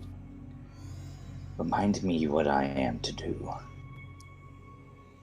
You are to behave like...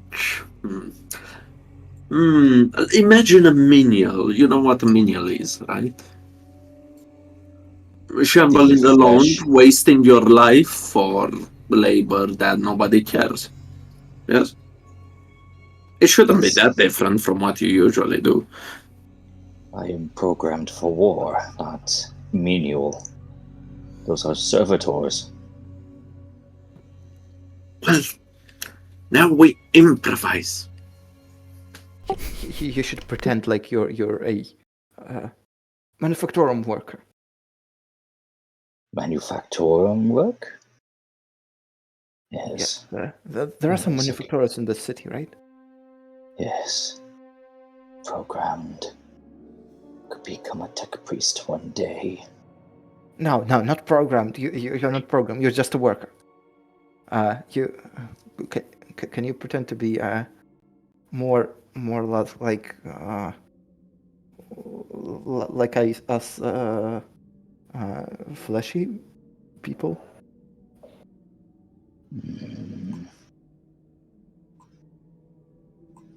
Also, I may be crude, but do not remove your hood. Yes. Very well.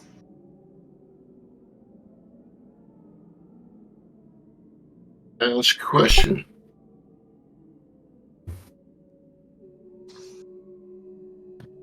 Why you gotta be so mean?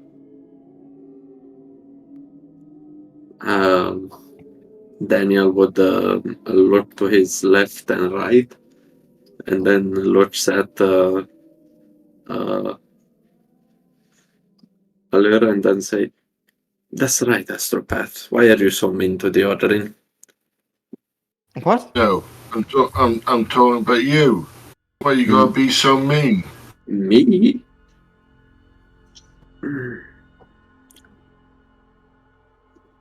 I wouldn't say we were always taught that we are there to beat the mean ones down. And with that, you will leave the Crown Gate jail. Being out in the sun again, you will enjoy the beautiful weather as some of the citizens come up and greet you. As you walk out, where do you want to begin to wander towards, out of character? Probably we should chase the Temple of Danu. Not really obvious, just the idea. Everyone okay with that? Alrighty. Yeah, man, kill. We need a legend. We are just random people that people from all walks You will of life. begin to walk towards the temple, and you're gonna see occult symbols. As soon as you spot it, you take in the fact that nothing has really been done to reform this temple. The occult symbols strike you immediately as dubious, to say the least. This place has not enjoyed the full attention of the Inquisition, the way that the Pantheon has. It is a massive stone building. You can sort of gaze up at the sun and see the reflection of the tiles. These beautiful, majestic pillars around every door. As you walk around the corner and look inside, you can see halls, dark and with deep echo as a door closes. Windows placed to cast these dramatic light frames upon busts and statues, depicting visions given to the city elders. There is some amount of crystal and beautiful stone work inside, reflecting off of this light. As you begin to walk towards the stairs, you will see beautiful crystals and emeralds, placed on the statues. Occasionally a religious zealot will scowl at you with a dark cloak, watching your every move. As you walk up, you begin to see a giant statue depicting Danu resting against the far wall of the temple. You walk in, and this calm air breezes through. So there is a open door or window somewhere else. As you step in, you hear the beautiful sound of an hang drum somewhere in the distance. The temple is sparsely populated, but huge. Occasionally you can see a worshipper walk past you, praying and mumbling to themselves. A couple of believers are praying near the statue to Danu. And it seems that there's a high priest who wanders around, blessing everyone who's here. You stand in the hallway just looking at these strange rituals for a while. What do you do? Before we begin in character, let's establish this group's legend, where we ourselves don't know between each other, but we had a shared vision that we should be here, and just by mere chance along the way we met each other. Does that fit? Okay. We saw the Emperor appear, but the Emperor was a woman and he looked like that. Exactly. Sounds good like a cover. Everyone behind this? Works for me. I like it. Mm-hmm. Okay. Sorry, what? Very simple. Excellent. Great role playing, especially from you.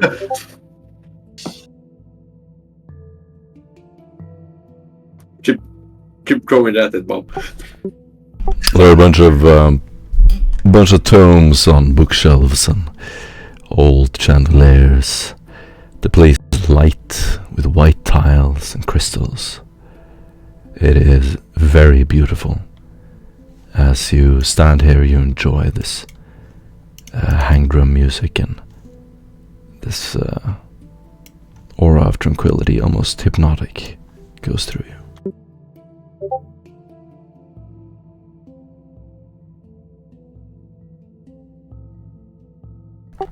The beauty of the crystals and emeralds are contrasted by the horror of the occult symbols around you. Around every door. A series of books can be seen in the large hall. Occasionally, people sit down and write in them, open them and read.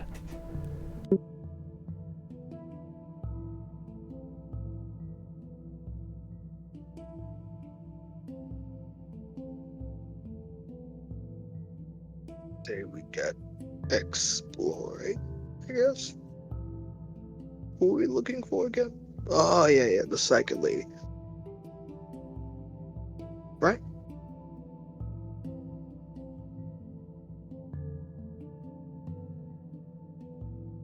I want to talk to her, can I? Anything. Well, time to read What do you do, guys? What do you do?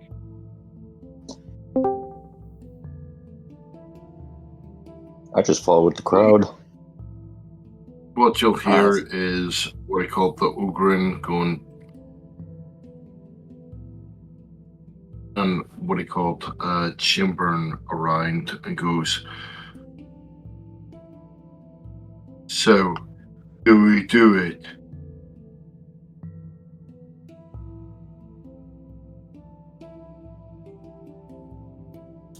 Sam picks up one of the books and inspects it, seeing if he can get the general gist of what the introductory page may be, so as to acquaint himself with the material.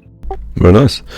As you begin to open a book, you sit down on this glass table It is very aesthetically pleasing as you see Sam pick up one of these books and sit down. He looks like a scholar. You all get filled with this sense of importance. And you can do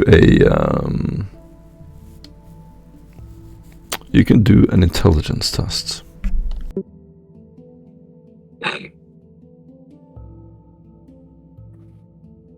Sorry. Not you, Ogren. Fortunately. That would have failed gloriously. Inspiration point. Ooh.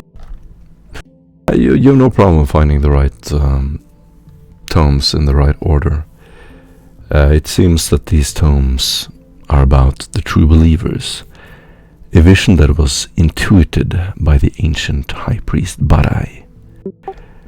The tomes list various insights he had,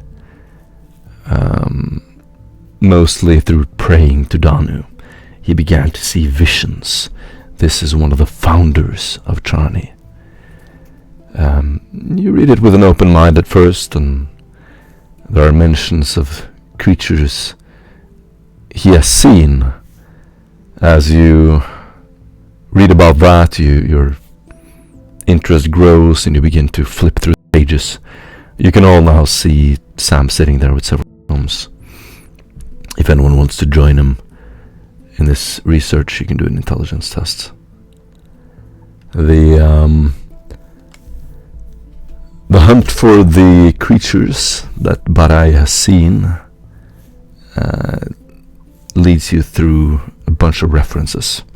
You can do a forbidden test, -20.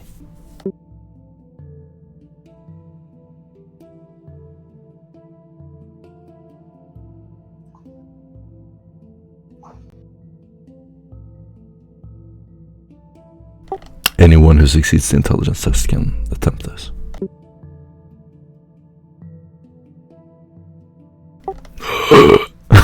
Nice. Nice. Easy Lord test. Damn. You all see Sam pull out a couple of tomes, put them on the table, and we'll begin to flip through them. These are thousands of really, really thin pages, almost like a Bible. As you flip through them, you finally find the right page. A brief mention of some notes found in Barai's study. Someone copied some sketches he didn't mean anyone to see. The figures are just like, you could just imagine these stick men. There's no like specific shape to them at all. But as you put them next to each other and study them closer, Sam, they depict Eldar using non-verbal language. And this is Barai at the founding of the city, millennia ago. He seems to have seen Eldar figures. Anyone who is still in this line can do a logic test, -20.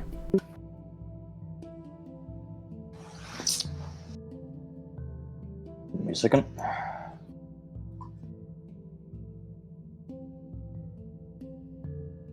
As I say better, if you have Xenos Eldari, you can do that. Yeah. Logic, I am the logic. You are logic. Go ahead and do an Eldar Xenos test first. Forbidden lore Xenos. Oh, shoot. Yeah. It's possible I can do infused knowledge. Since you have a nat 1 on the logic, I'll let you use infused logic or infused knowledge. -20. Means Katari knows all. It's about to be. Oh, did it roll? Nope. Oh shoot, did I cancel? Oh. Yeah, sometimes the shades are budding out, yeah. Oh my god, influence that.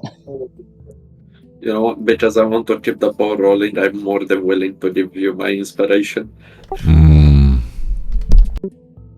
Unfortunately, Arlene and Zeta Beta will walk over to the table and sort of flip through the pages. You're all dressed. You can't do 2 rerolls, unfortunately. Yeah, just one. Shoot. You all look very appropriate for being here. You look like locals. No one bats an eye at you. No one suspects you of anything. These glass tables are in the end filled with books, and you treat them very carefully as you all have them open on the table in front of you. Arlene and Zerebera, you will give up after like flipping through them, and you will just end up reading random facts about the city. How did you do, Sam? Oh, can each of us roll a logic test? Yep, absolutely. Okay. You're all looking at these pages on the table in front of you. Okay.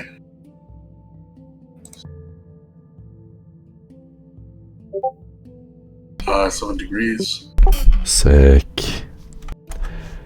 As you line up the books and sort of slide them next to each other, you begin taking notes. I don't know what you have with you to take notes. Do you have a physical book or just a data slate? I have a data slate, but I'm just going to use one of the pages, and I'm going to write underneath in the white space between. Perfect. Eventually you'll create a histographically sort of logical progression of the images. So you will begin by drawing these figures one by one. Then you'll line them up side by side and try to create some kind of logical historicity to them. Using your logic, you're eventually able to create what is the most likely order to these visions. A fluid motion. As the shapes start to make sense to you, you can attempt a Eldari language test. Any of you can do this. Eldar language is mostly non-verbal, and anyone who has linguistics Eldar can try it. Again, this is just looking at Sam's notes. The tomes have been put aside for now, and you're just looking at these square pieces of parchment laid out on this glass table. Like puzzle pieces, you start to slide them back and forth.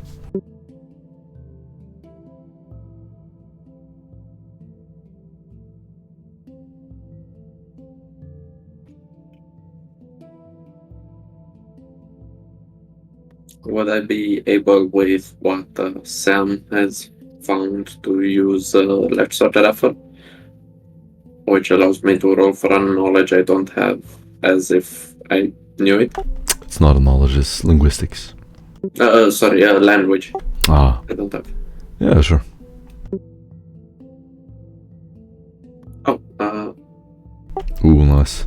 yeah, he got I it. think that's Nice, 3 degrees. Xenos Savant, perfect. Being an expert in Xenos, Sam, you lean down. By now you have all of your writing and reading equipment laid out on the table, perhaps a monocle.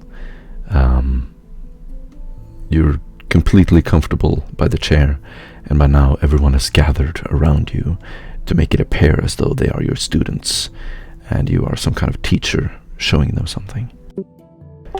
As you flip the last page and slide it into place, the first symbol has a meaning that is a little obscure. It is an Eldar fading into a human place of worship. As you combine the first 3 histographic images, it seems to mean the Eldar is fading into the human place of worship. The second is a finger pointing to a third image of a wraithbone device. A finger pointing to a wraithbone device. The next series of images are of Eldar vessels arriving to the world and being connected to the initial image in the histogram. The final symbol is the wraithbone device being an egg of birth at the center of this operation. This is a story being told through body language.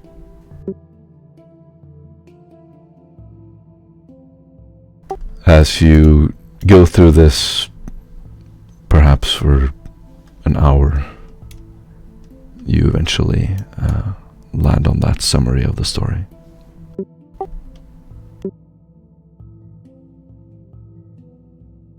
It seems to depict a story of Eldari settlers.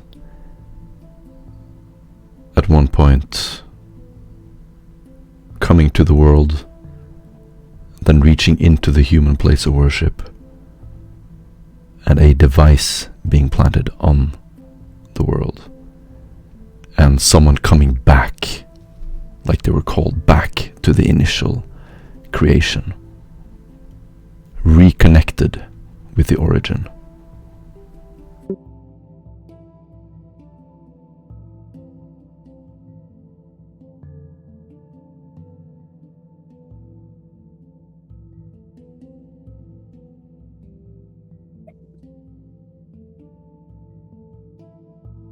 So you'll see Bob sitting there, running the back of his head and going, I don't really understand. Could I send this to Mr. Rickard?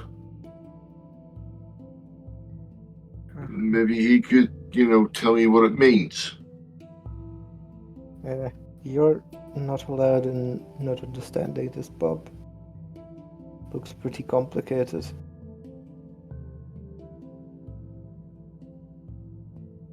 Oh, it's okay because I got this new little pad thing. Ah.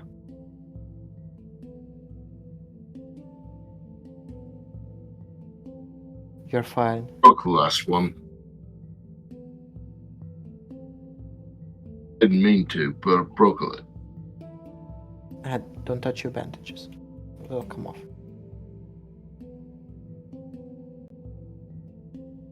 Bob, don't worry your pretty little head. We'll have it explained to you at a later time. But for now,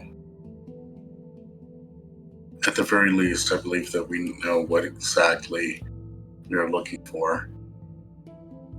We do. As for these shadowy figures, and Sam will flip back to one of the previous pages with his notes. He's going to point at the Eldari at the Eldari blending in with the humans. He's going to say,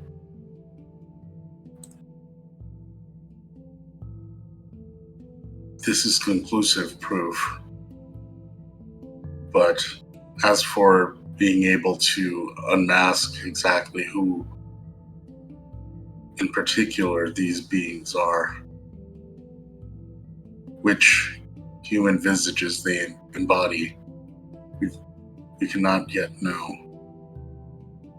They are skilled at impersonation, at taking over completely the image that the Emperor has bestowed upon us." You mean they are Eldari pretending to be humans? Exactly. And Sam's going to put his finger to his nose.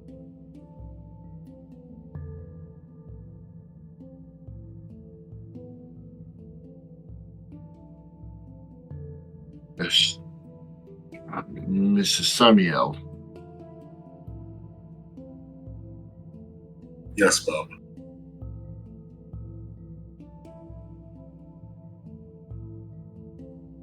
If I was to talk to you in private,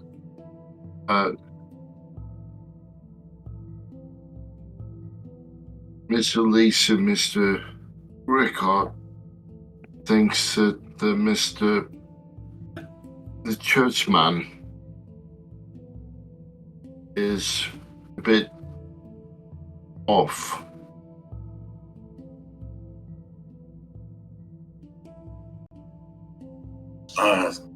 Sam steps aside with Bob behind him, and he nestles himself into a little corner before asking Bob, "What do you mean?"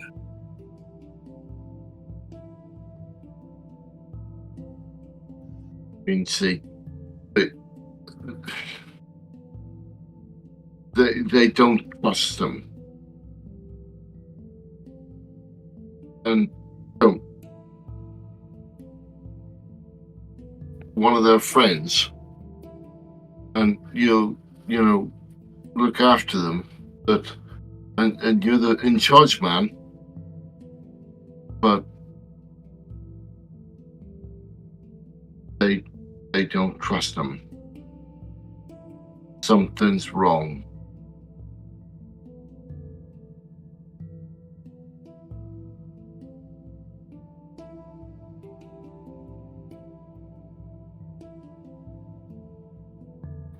We can never have absolute and true trust in anybody, but the Archconfessor,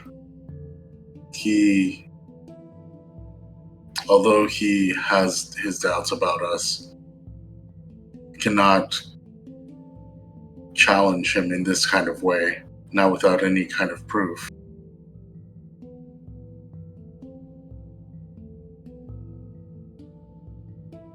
Tries Unless to you're hurt meaning my somebody friends else. up. No, that's what I mean. But if he tries to hurt them, I'll put him through a wall.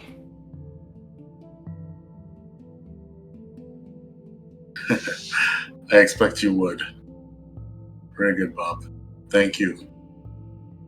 And Sam's gonna pat his forearm. But Sam, could you please keep a lookout?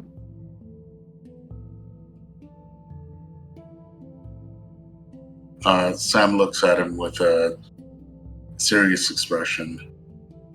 His eyebrows are gonna turn inward. I will.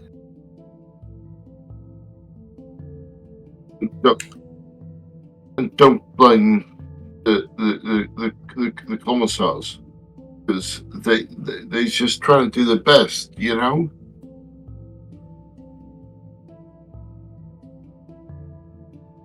I know he is, Bob. I know he is. And after excavating this knowledge and keeping the Archconfessor potentially in his rear view, he rejoins the war band, still clad in their rags and tattered clothes. And he inquires of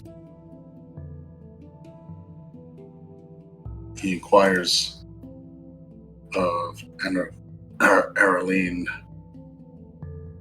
Do you sense any presences here?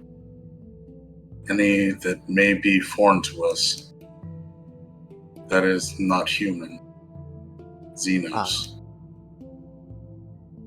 I want to say a prayer near the statue, in front of it. Awesome. Sam nods.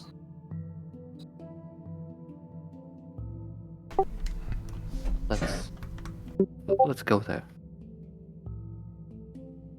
Awesome. As you walk towards the statue of Danu, you'll see some fellow worshippers turn around. They covering their heads with a cloak, and you yours as well. No, not pulling up close. No revealing. No, I mean I- covering your face more. As you walk up to it, they will give you a candle. You stand in line for a little while, and then it's your turn. What do you do?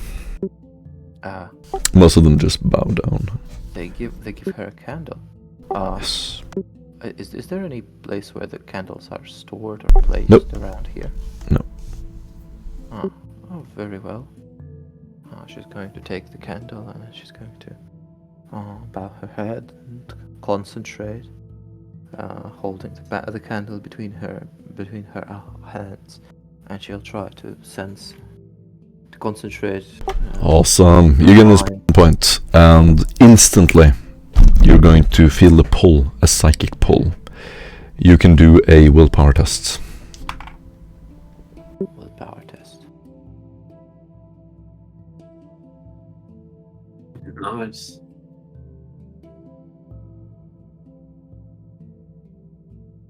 Where does it pull me?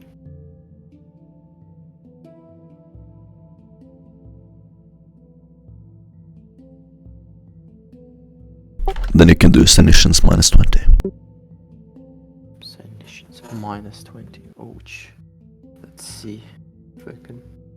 Oh, my luck holds. Nice.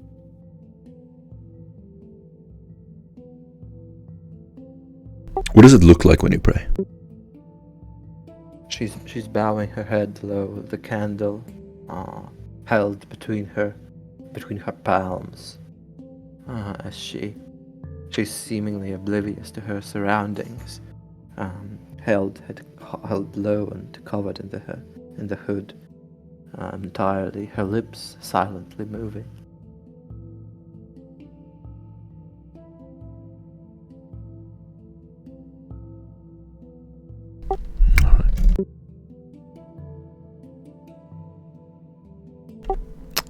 You're going to feel the pull of a powerful psychic entity from beyond the city. At first you will see a vision of the planet core, like you're literally traveling down into the planet core. You can see that it's alive with some kind of presence. It is as if the world itself is alive, and one entity, there is something possessing it.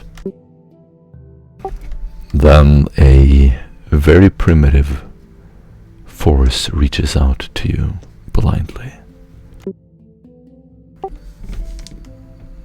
You can do you can try to resist if you want.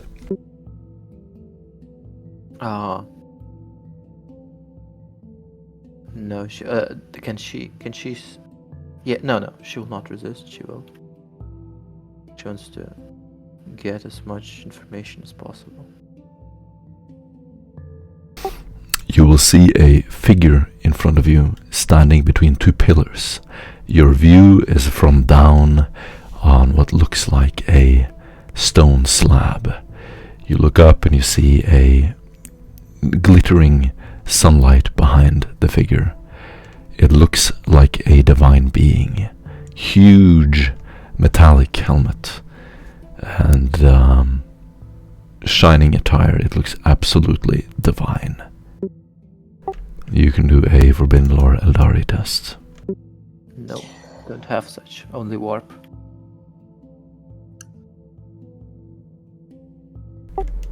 Then you can do a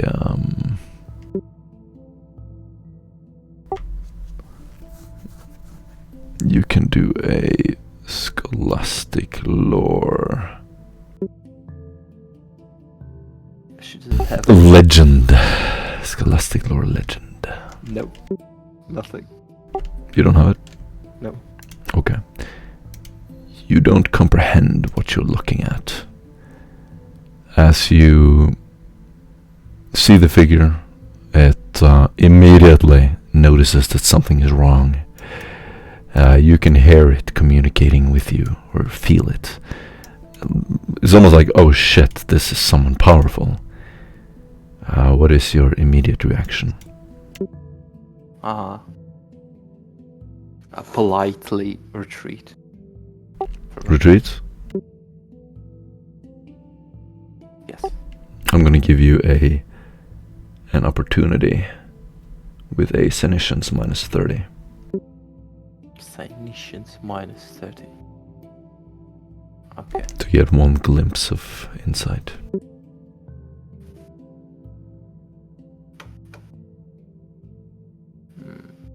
Did it happen? Nope.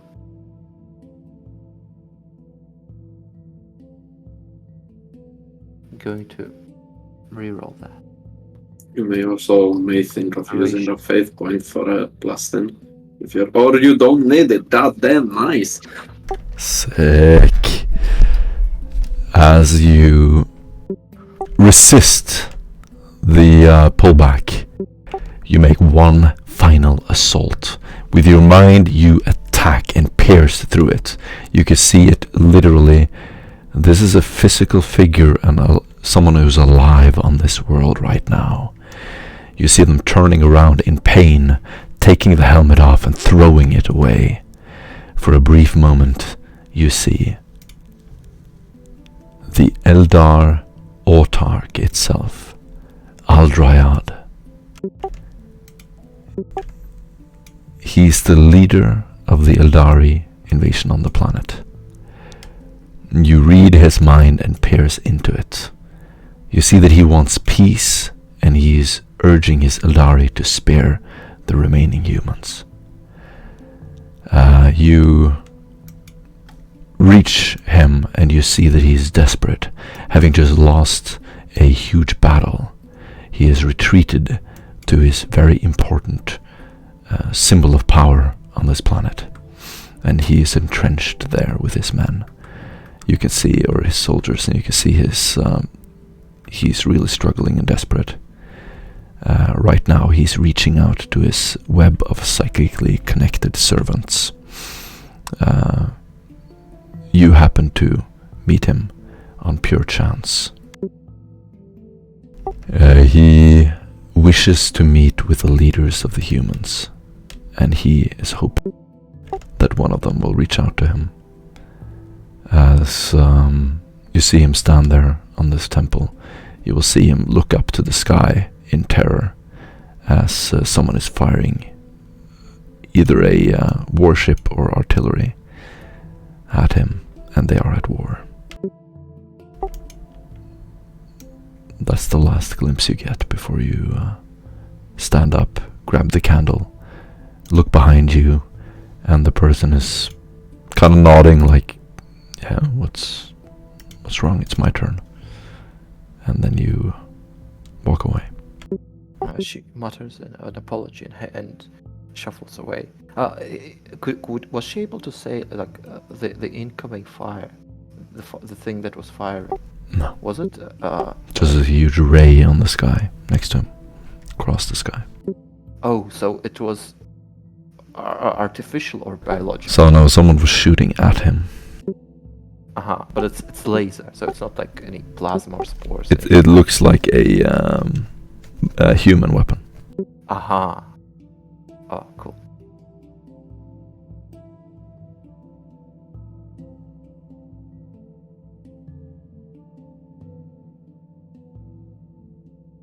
Arlen will retreat to the rest of the group.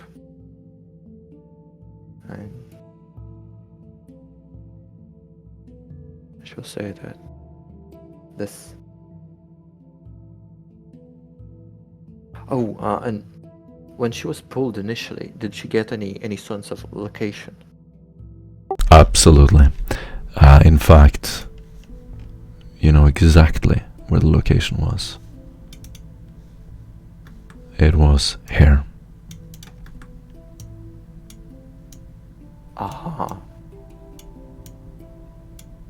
Wonderful. You looking at the map, if you ever pull it up, you will compare it to the ocean in the background and the islands that you would have seen, and you have no doubt that this is the view you had. Aha, this is where they hold. Wonderful. Yes. I had a vision. I was able. This place, it's a place of communion between Eldar and their servants. And I was able to catch a glimpse of their communications. The Autarch, their leader, he's desperate and terrified. And he seeks peace with us humans. He has lost a lot and retreated to his last stronghold and under attack by our forces. He's reaching out to his servants in desperation, hoping to broker some sort of peace through them. I was able to retreat before I again gained too much of his attention.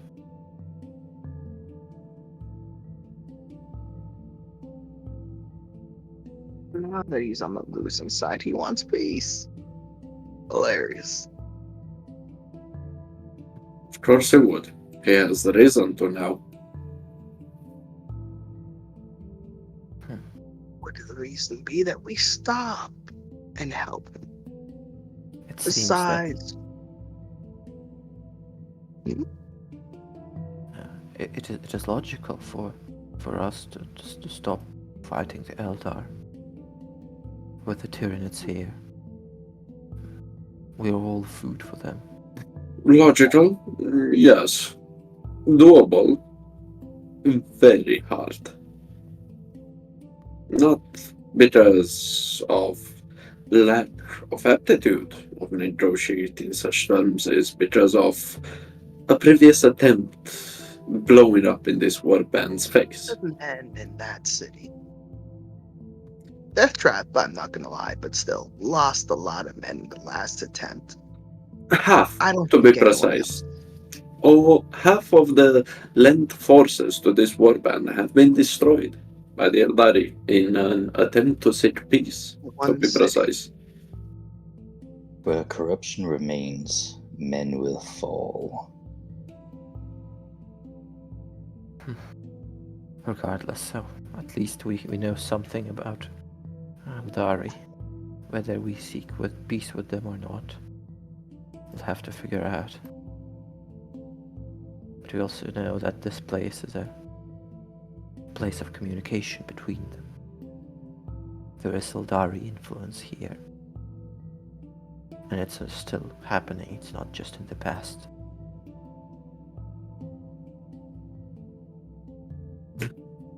Do you think that this psychic entity in this statue, or possibly statues, emanate a strong presence in the war? Does it? Or is it more like a Oh, which statue? the Dana statue? Yes, absolutely. It does. Excuse me, Mrs. The navigator. They Navigate? killed many of our friends.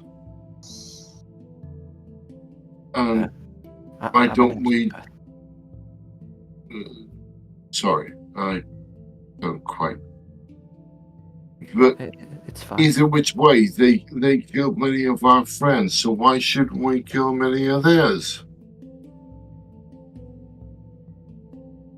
I don't know. Well, right now, shouldn't we focus on Tyranids right now? That may be true, but unfortunately, the average guardsman has the same rational capabilities as our ordering friend here. They would want to know why the people that slaughtered their friends are about to fight side by side by them and why they should tolerate that.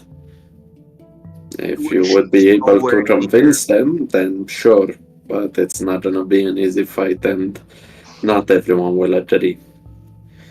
There's not I enough probably wouldn't. threat. But the Tyranids may be able to. Daniel, are you trying to say that I'm not smart? No, you're Well, just as smart smart as the as average everyone. human. Yes. What he said. Didn't catch what he said. As smart as the average human. Could we make a small tour around this temple? I wonder if we can find a candle rack here. I'm glad you noticed that.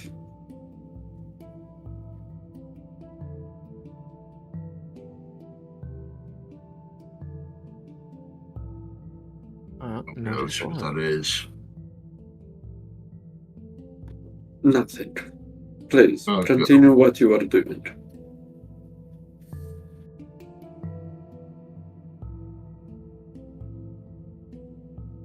Okay, do you just want to go around and gather general conversations, listen to conversations, talk to people?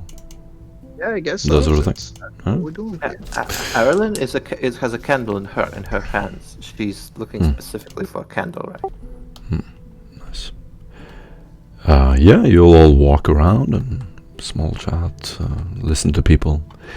You can all do a inquiry test.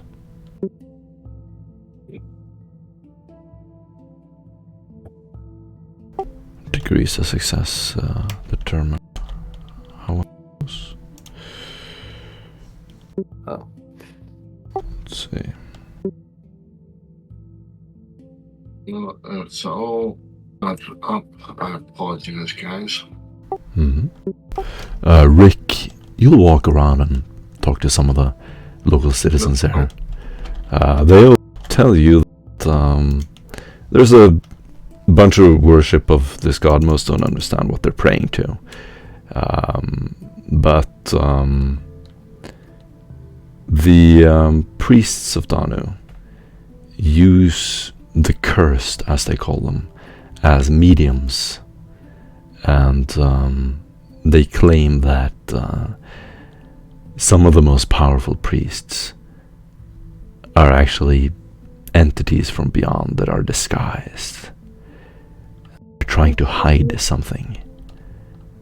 As you talk about this, it's common gossip. And they will just call them weird and don't have any specific proof. But whenever they put pieces together, or from the tomes or visions, try to inquire with some of the high priests, they rationalize it away and explain it away. Sam and Daniel, Bob, when you walk around, you'll be like, "Excuse me," lean down.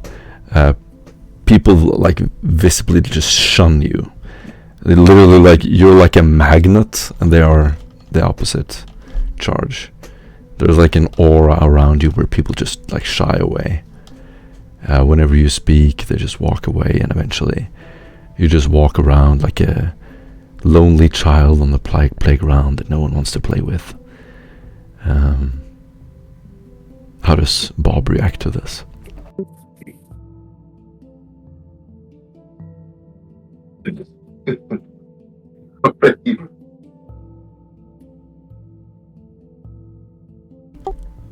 What? Sorry, you could have gone with someone else because I'm actually laughing. Okay.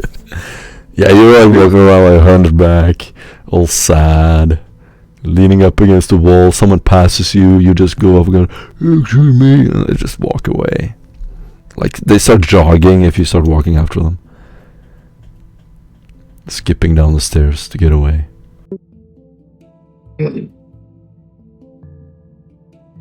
So Bob is going to be going up to people and going, Hello. My name's Bob. Do you... That's awesome. Hi, my name's Bob. I just want to... Oh.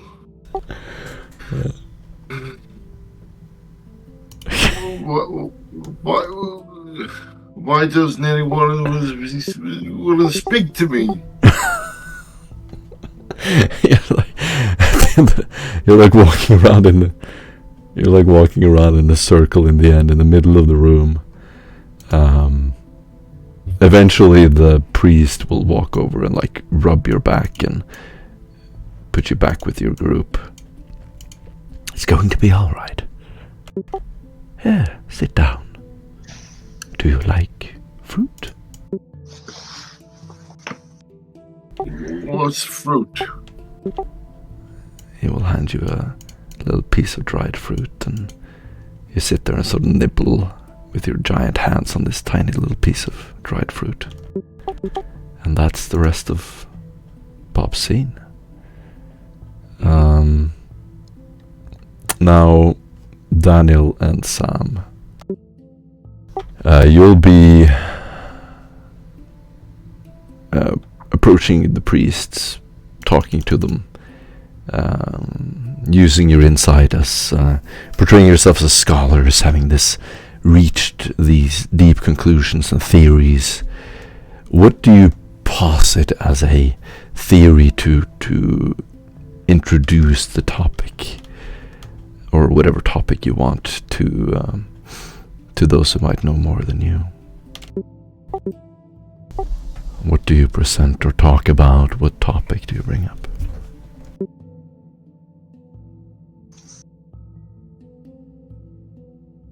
You want to go for some more? So Sam presents it as holy beings coming from the place above and coming to honor us and present knowledge, ways to save our souls and our minds. Just trying to put it together as like a holy, more as a holy kind of approach, rather than trying to be outright about what is really going on. Got it.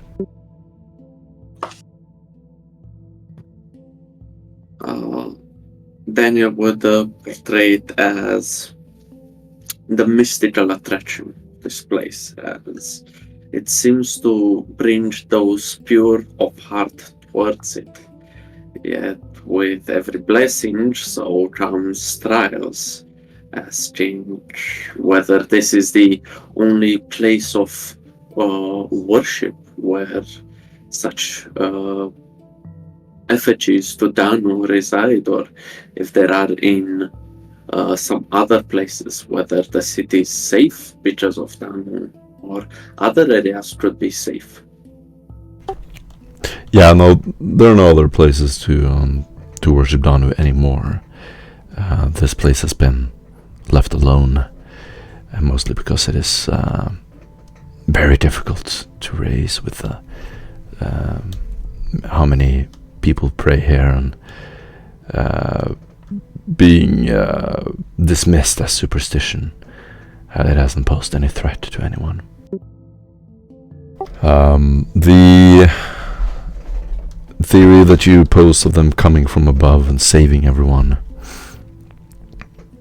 will be supported by some, and you talk to someone who says that they are a small group of priests who have heard the aliens' call. There is a call for peace, and occasionally these priests will meet with some of the guards at night, and at night special rituals occur here, and you are just given a little hint of an invitation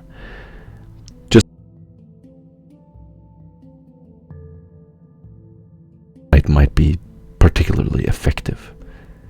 And he says that with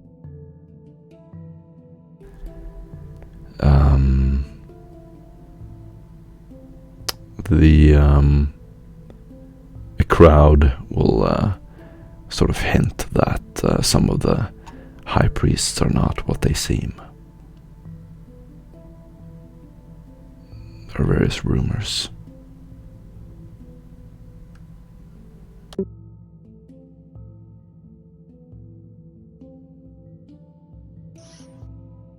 As for the theory that they are here to save you or save people's souls, you don't meet anyone who believes that.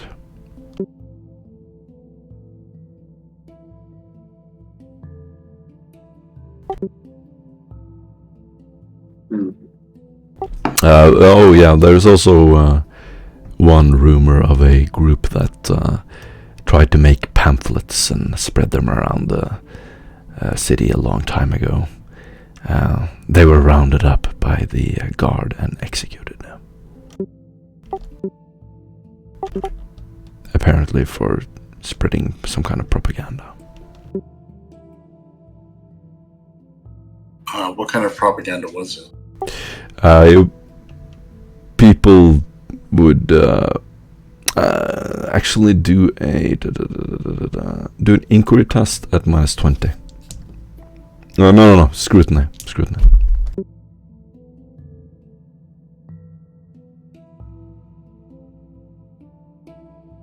I can give you a +10 if you need.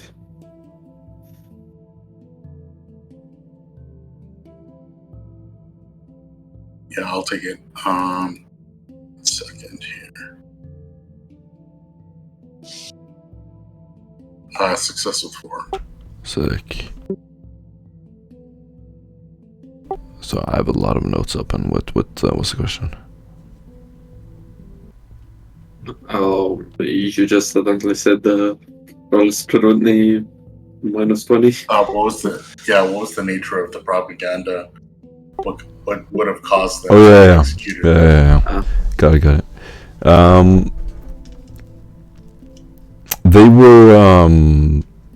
They were spreading a vision that they've gotten, and they were really desperate to communicate this vision that they kept having every single day of an Eldar giving a sign with his hands, a gesture that meant peace.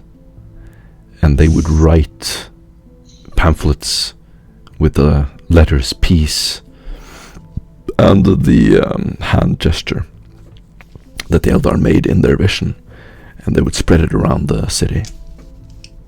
As soon as you hear this, you will remember that the group found one of these pamphlets. I think you still have it in your possession. Mm-hmm.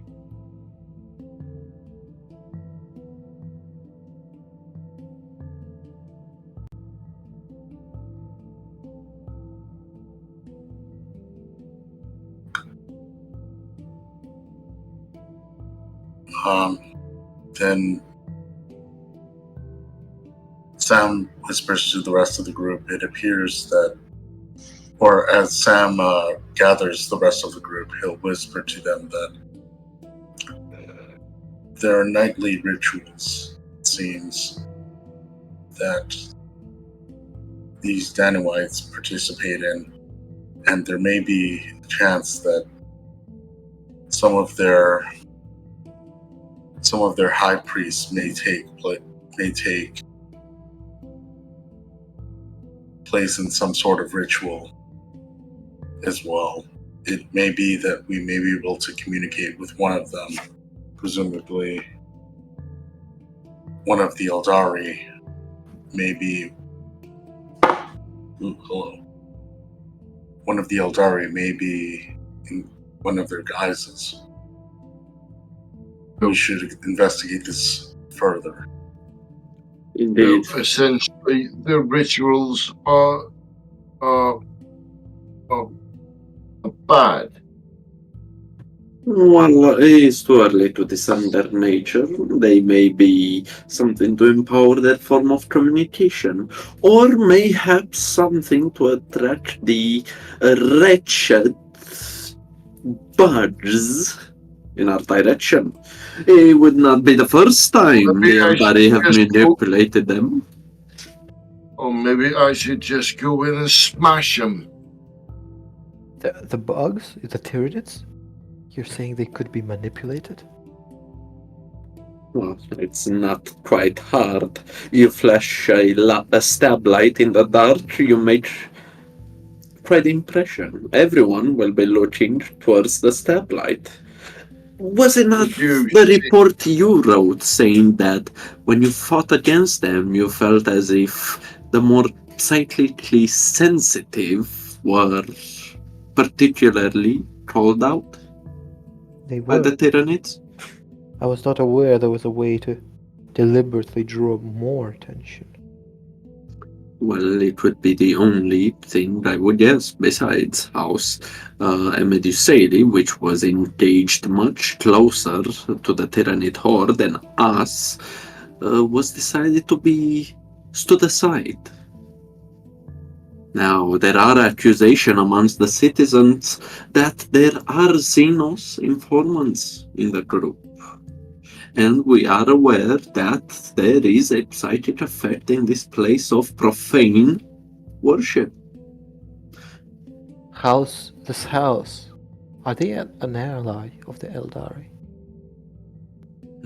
Emeduseli? They wouldn't be allied with anyone unless they fooled them or were desperate enough to ally with themselves. They are barbaric, they're mutants, and they are undesirable. Ah, I see. But they're still located close, geographically, right? From what we understood, they disengaged with the Eldari forces, retreated somewhere northeast.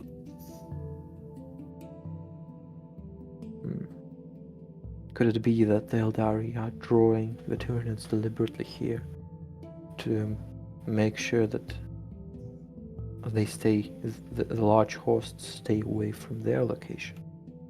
Well, you said it yourself. Not everyone agrees with that chieftain of theirs.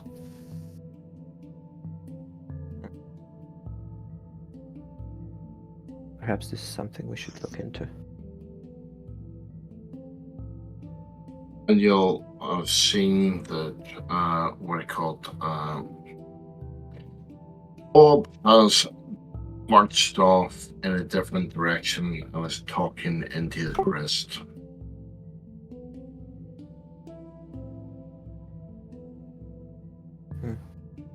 And while being very discreet, everyone can hear it go and say, excuse me, I need a commissar.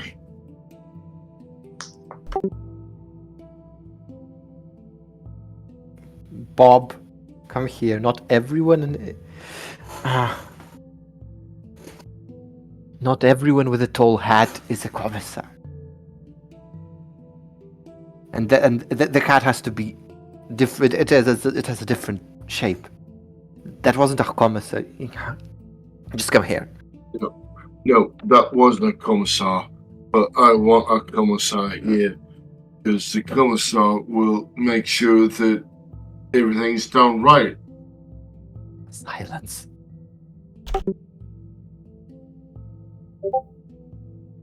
My dear friend, Are ranked below pretty much every. I do believe that you are brave enough to handle things correctly. Is that correct? Why don't we step away for a moment? Out of the building. Are there people listening to this? There's people all around you. You're going to be walking out into the sunlight, standing next to some beautiful looking bushes and trimmed hedges, you'll be finding yourselves all alone. No one suspects you because of your beautiful disguises. No, did anyone like turn their heads at the No. words about to come? Okay.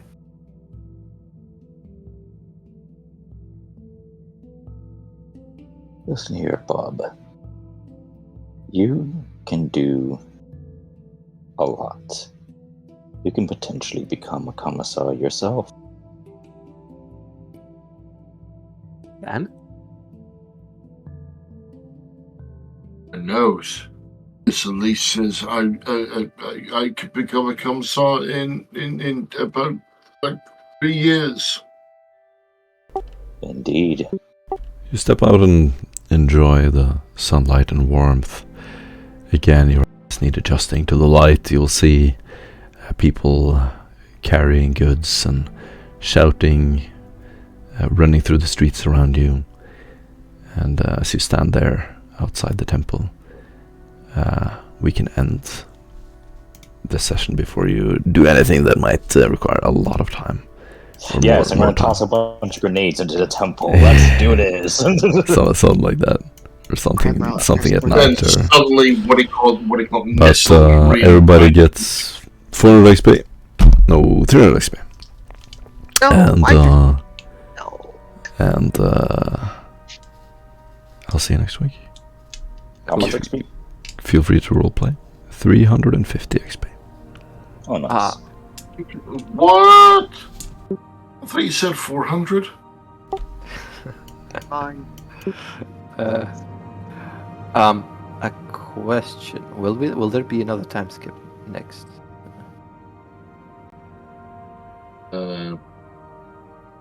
Probably not. I mean, I hope not. I'm willing to do another terrorist attack on another monument. On In Minecraft. You don't need This is going to Twitch, bro. This is going to Twitch. Bad timing. Wait, who is Um, going? FBI, CIA, Homeland Security, freaking. Don't say their names. You're summoning them. Shut the. What the fuck? Wait, I am Bruh. Secret Service. All this. You never Wait, do that. who's You going to never do do a that. terrorist attack? That just No, they're agitates right. No, them. If they know you're Yeah, listening. My man, they know. They know.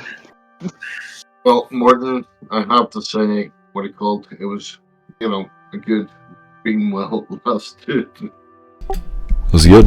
It was good. not the 3-letter agencies. Yeah, feel free to keep going and discuss and do whatever you want. Roleplay. And let's see how long, what it called,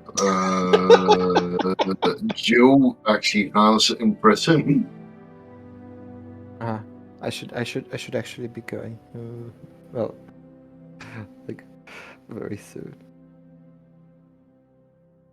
That's fine. But I had a lot of fun today. It's a good bit of variety. Great roleplay, everyone. Really I good. hope. Yeah, please. I missed all the combat. I didn't get to kill anything in so long. Oh God. Oh, it's perfectly fine. There's a bunch of civilians in that temple. They ain't a challenge. I like challenges.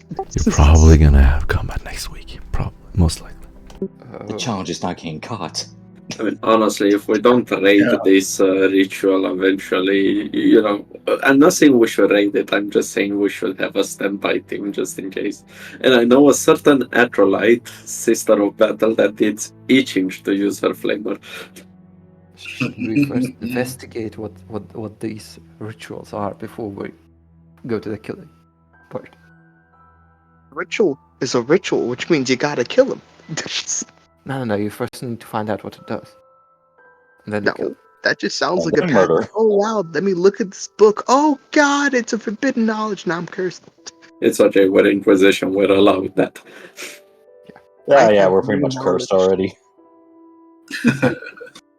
Joe, you're gonna be able to make it to Mine this is next a one? clean slate besides yes. Imperial jargon. Sweet. I'll be able to make it because I am without job now, so yes. I can Bro, make it. same Oh. high five. Oh, not so nice. I'm sorry. Sorry. Oh, that's fine. I fucking hated that place anyway. Oh. Congratulations then. Oh, thank you. It's a boy. Jesus. I'm like losing my mind over here, slowly but surely. Bro, job market is a bitch on my end. Man, I can't even get stealth for cheap. Who needs stealth? HP for today? Did Morten say? 350. 350. 350.